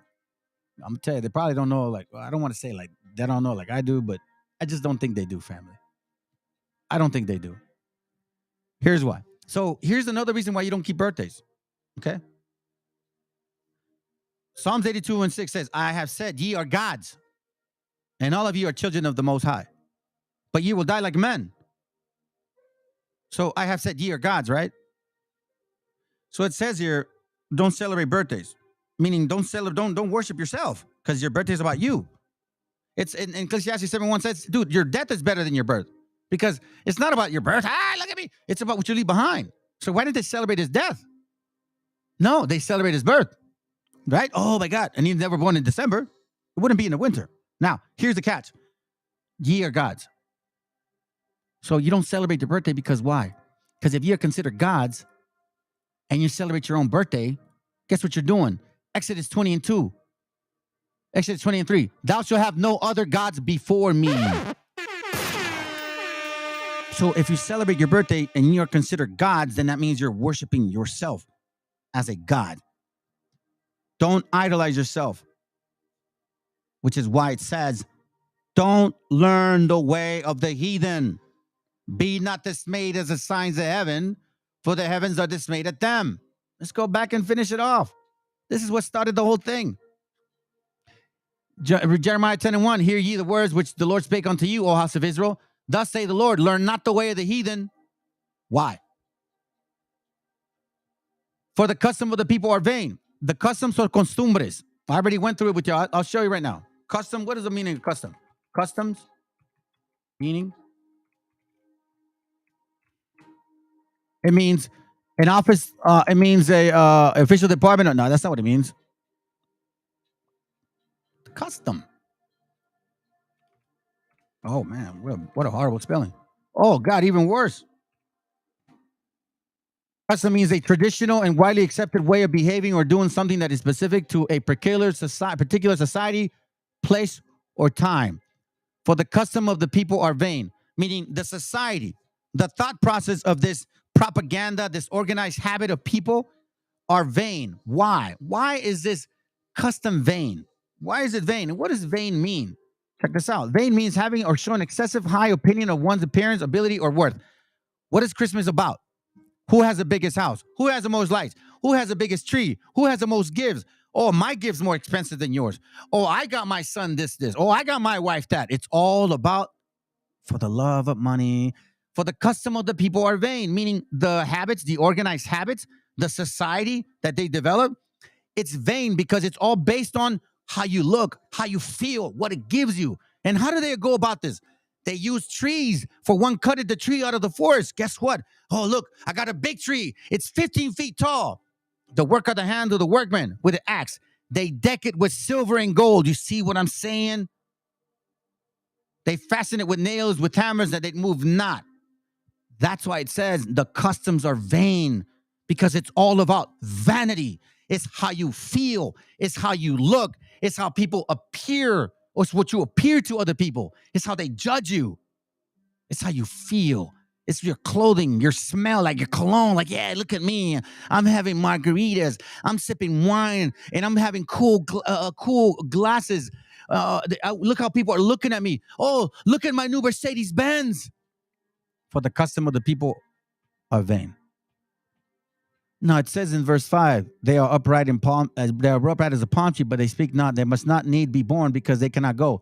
Be not afraid of them, for they cannot do evil. Neither is it also in them to do good. So meaning they're not good for you. Be not afraid. They can't do evil, but they're not good for you. So why do it? Why do las costumbres de otra gente nomás para aparentar una vida que no tienes, güey? That's why learn not the way of the heathen, and be not dismayed at the signs of heaven. I'll end it with this, family. Proverbs 3:31. It says this: envy thou not the oppressor, and choose none of his ways. All right, fam.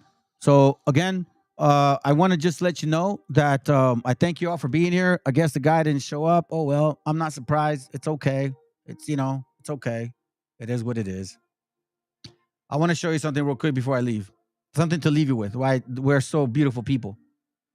Genesis 4:21 says, and his brother named Jabal, he was a father of all such as handled a harp and organ. Now, organ, I find it funny. I was like, organ? They had organs back then? Check it. Strong's H, 5748. Ugav. Ugav. Ugav. A musical instrument, perhaps a flute, reed pipe, or panpipes. Panpipes? What you mean panpipes? Watch this. Where is that? Yeah, right here. Ready?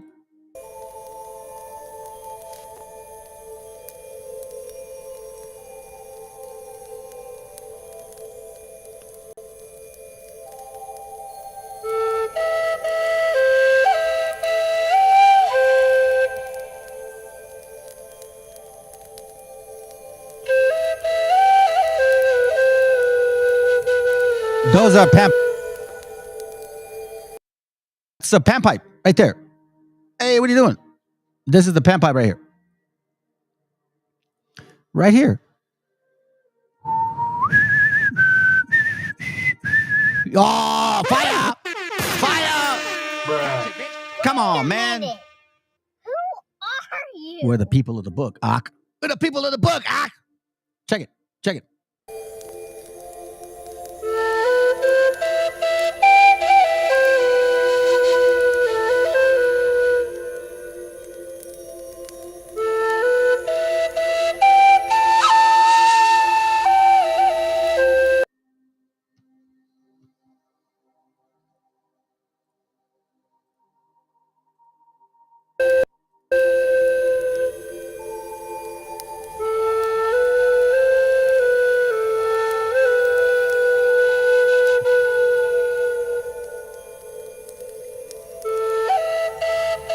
Give me a second. Give me a second. Let me do this. I'm going to play low because I'm going to show you guys something. All right. So this is from a book I got. All right. It's an older book. So here we see a variety of instruments that were used at that time. The lyre, horns, harp, double flute, sistrum, timbales, the sackbut, the psalmistry, the dulcimer, the trumpet, the cymbal, all of that stuff, right? The flute. So I'm going to show you how all of these things are things that we do. And it wasn't given to us by no slave, a master, like, hey, play me music. We just picked it up ourselves. So here, take a snapshot of these verses. It's actually talking about musical instruments that we used. Okay? Check this out.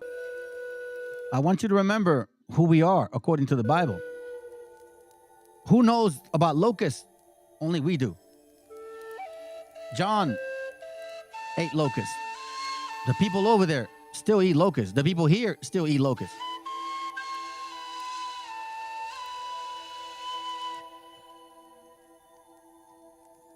Who wears chanclas?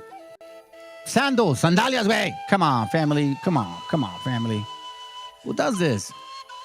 We don't got to force to be anybody, man. It's all served on a silver platter for y'all. I bet it. Who makes these canastas right here? Baskets of Palestine made in plated reeds. Who makes that to this very day? You Canaanites don't do it. You don't do it. Who does this, family? Who carries stuff like this right now? Huh? Check this out. I'll show you something. If you guys, I don't know why it has to be so difficult for you to embrace your beauty, for you to embrace who you are, for you to realize, yo, listen, there's more to you than meets the eye. You're not just a bunch of damn Mexicans, spicks, wetbags, beaners. There's actual history behind you. There's a deep history behind you. Let me see if this is it. No, that's not it. Well, you guys already know who carries that. Our gente does that. You know the gente that carries the milpa in the back? That's us. That's page 6. It's page 7.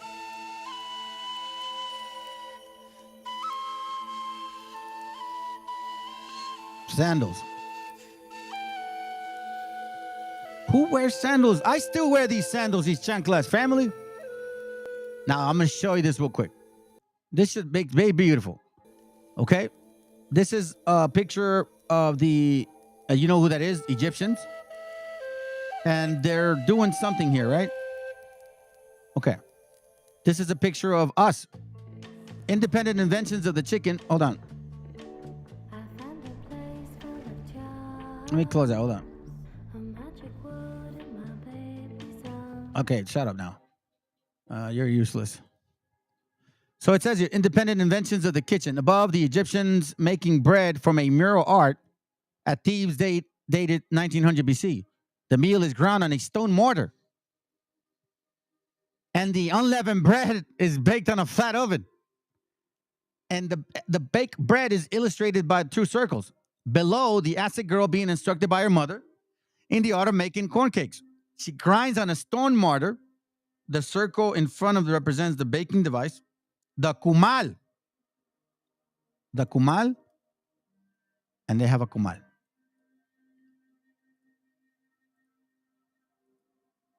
Now, why am I showing all this? Because here we see this. Watch this. This is beautiful, fam. When I found this right here, I was like, man, this is so great. So this is food for thought, food for the spirit, to hopefully provoke y'all, to encourage you, and to, to maybe, man, put some fire in y'all. Reminding you guys of how deep our history is. Let's see. Let me close this up. I'm trying to find the, because I did separate them. Okay.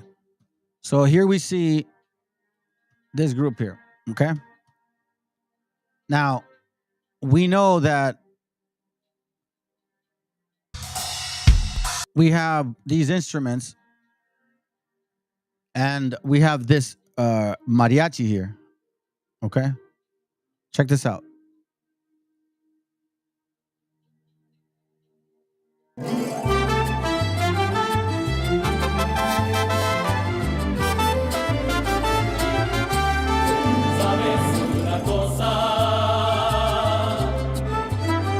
Tengo algo que decirte y no sé cómo empezar a explicar lo que te quiero cantar.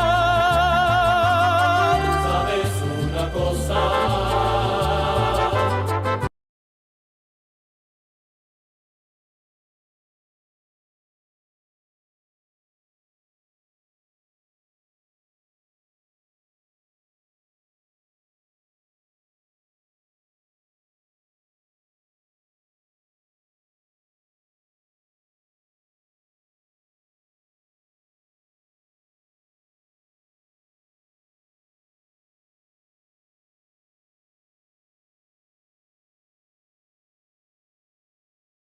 To replace you.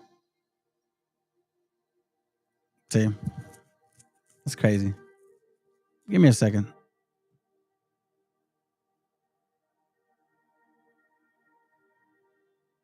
It's this one right here. Here it goes right here. Yeah, it's a commercial, but I'm just going to show you this. Look at those instruments.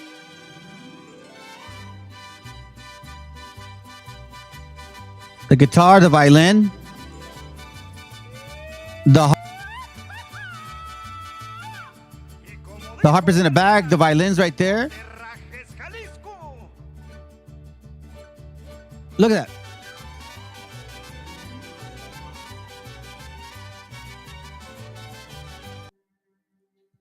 Family, if this ain't enough to tell y'all something about you, then I don't know what the hell is, bro. You know what I'm saying? So you guys have a good day. Lord willing, it's edifying. Lord willing it is, man. Lord willing it ain't just a show for some of y'all. That it actually means something. That you guys actually do care for your heritage. That it's actually special. Not that made up story crap that seems so, like, it's just not hard to, it's hard to believe. It's just hard to believe. So hopefully, little by little, you guys can start seeing what I'm seeing.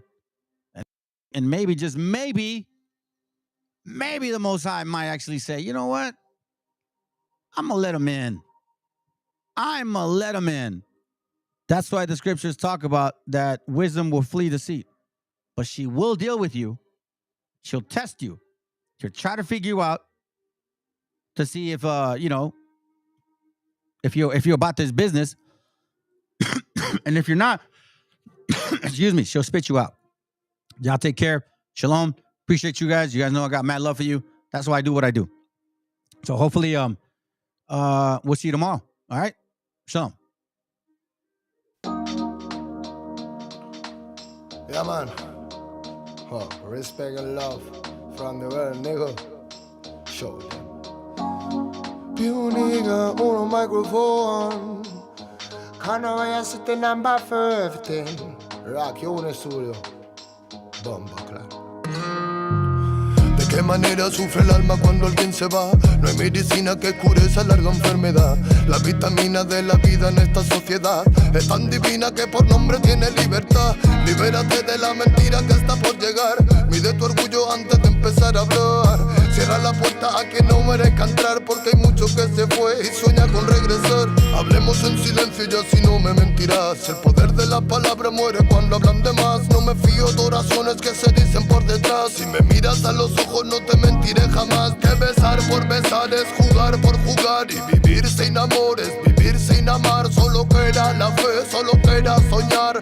Ponte de pie, ready para luchar. Some love, I can just smoke and there are some love them. I can just smoke and there are some love. I remember no fire, no burn. Ribby there. Call it with a farmer soul, yeah.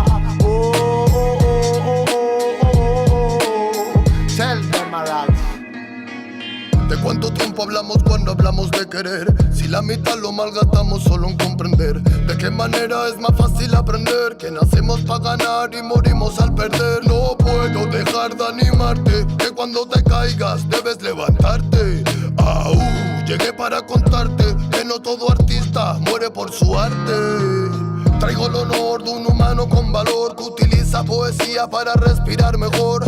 Escribo prosa para vengar al amor y recuerda aquella rosa que tiraron al contenedor. ¿Dónde se quedó el amor? Hey, I no voy a sitio on no microphone forever never. Tell me, roll some love. I can just smoke and the light, some love them. I Rastafari my life, some love. I remember no fire, no burn. Ribby day. I live with a farmer soul, yeah. Reggae man a farmer warrior day.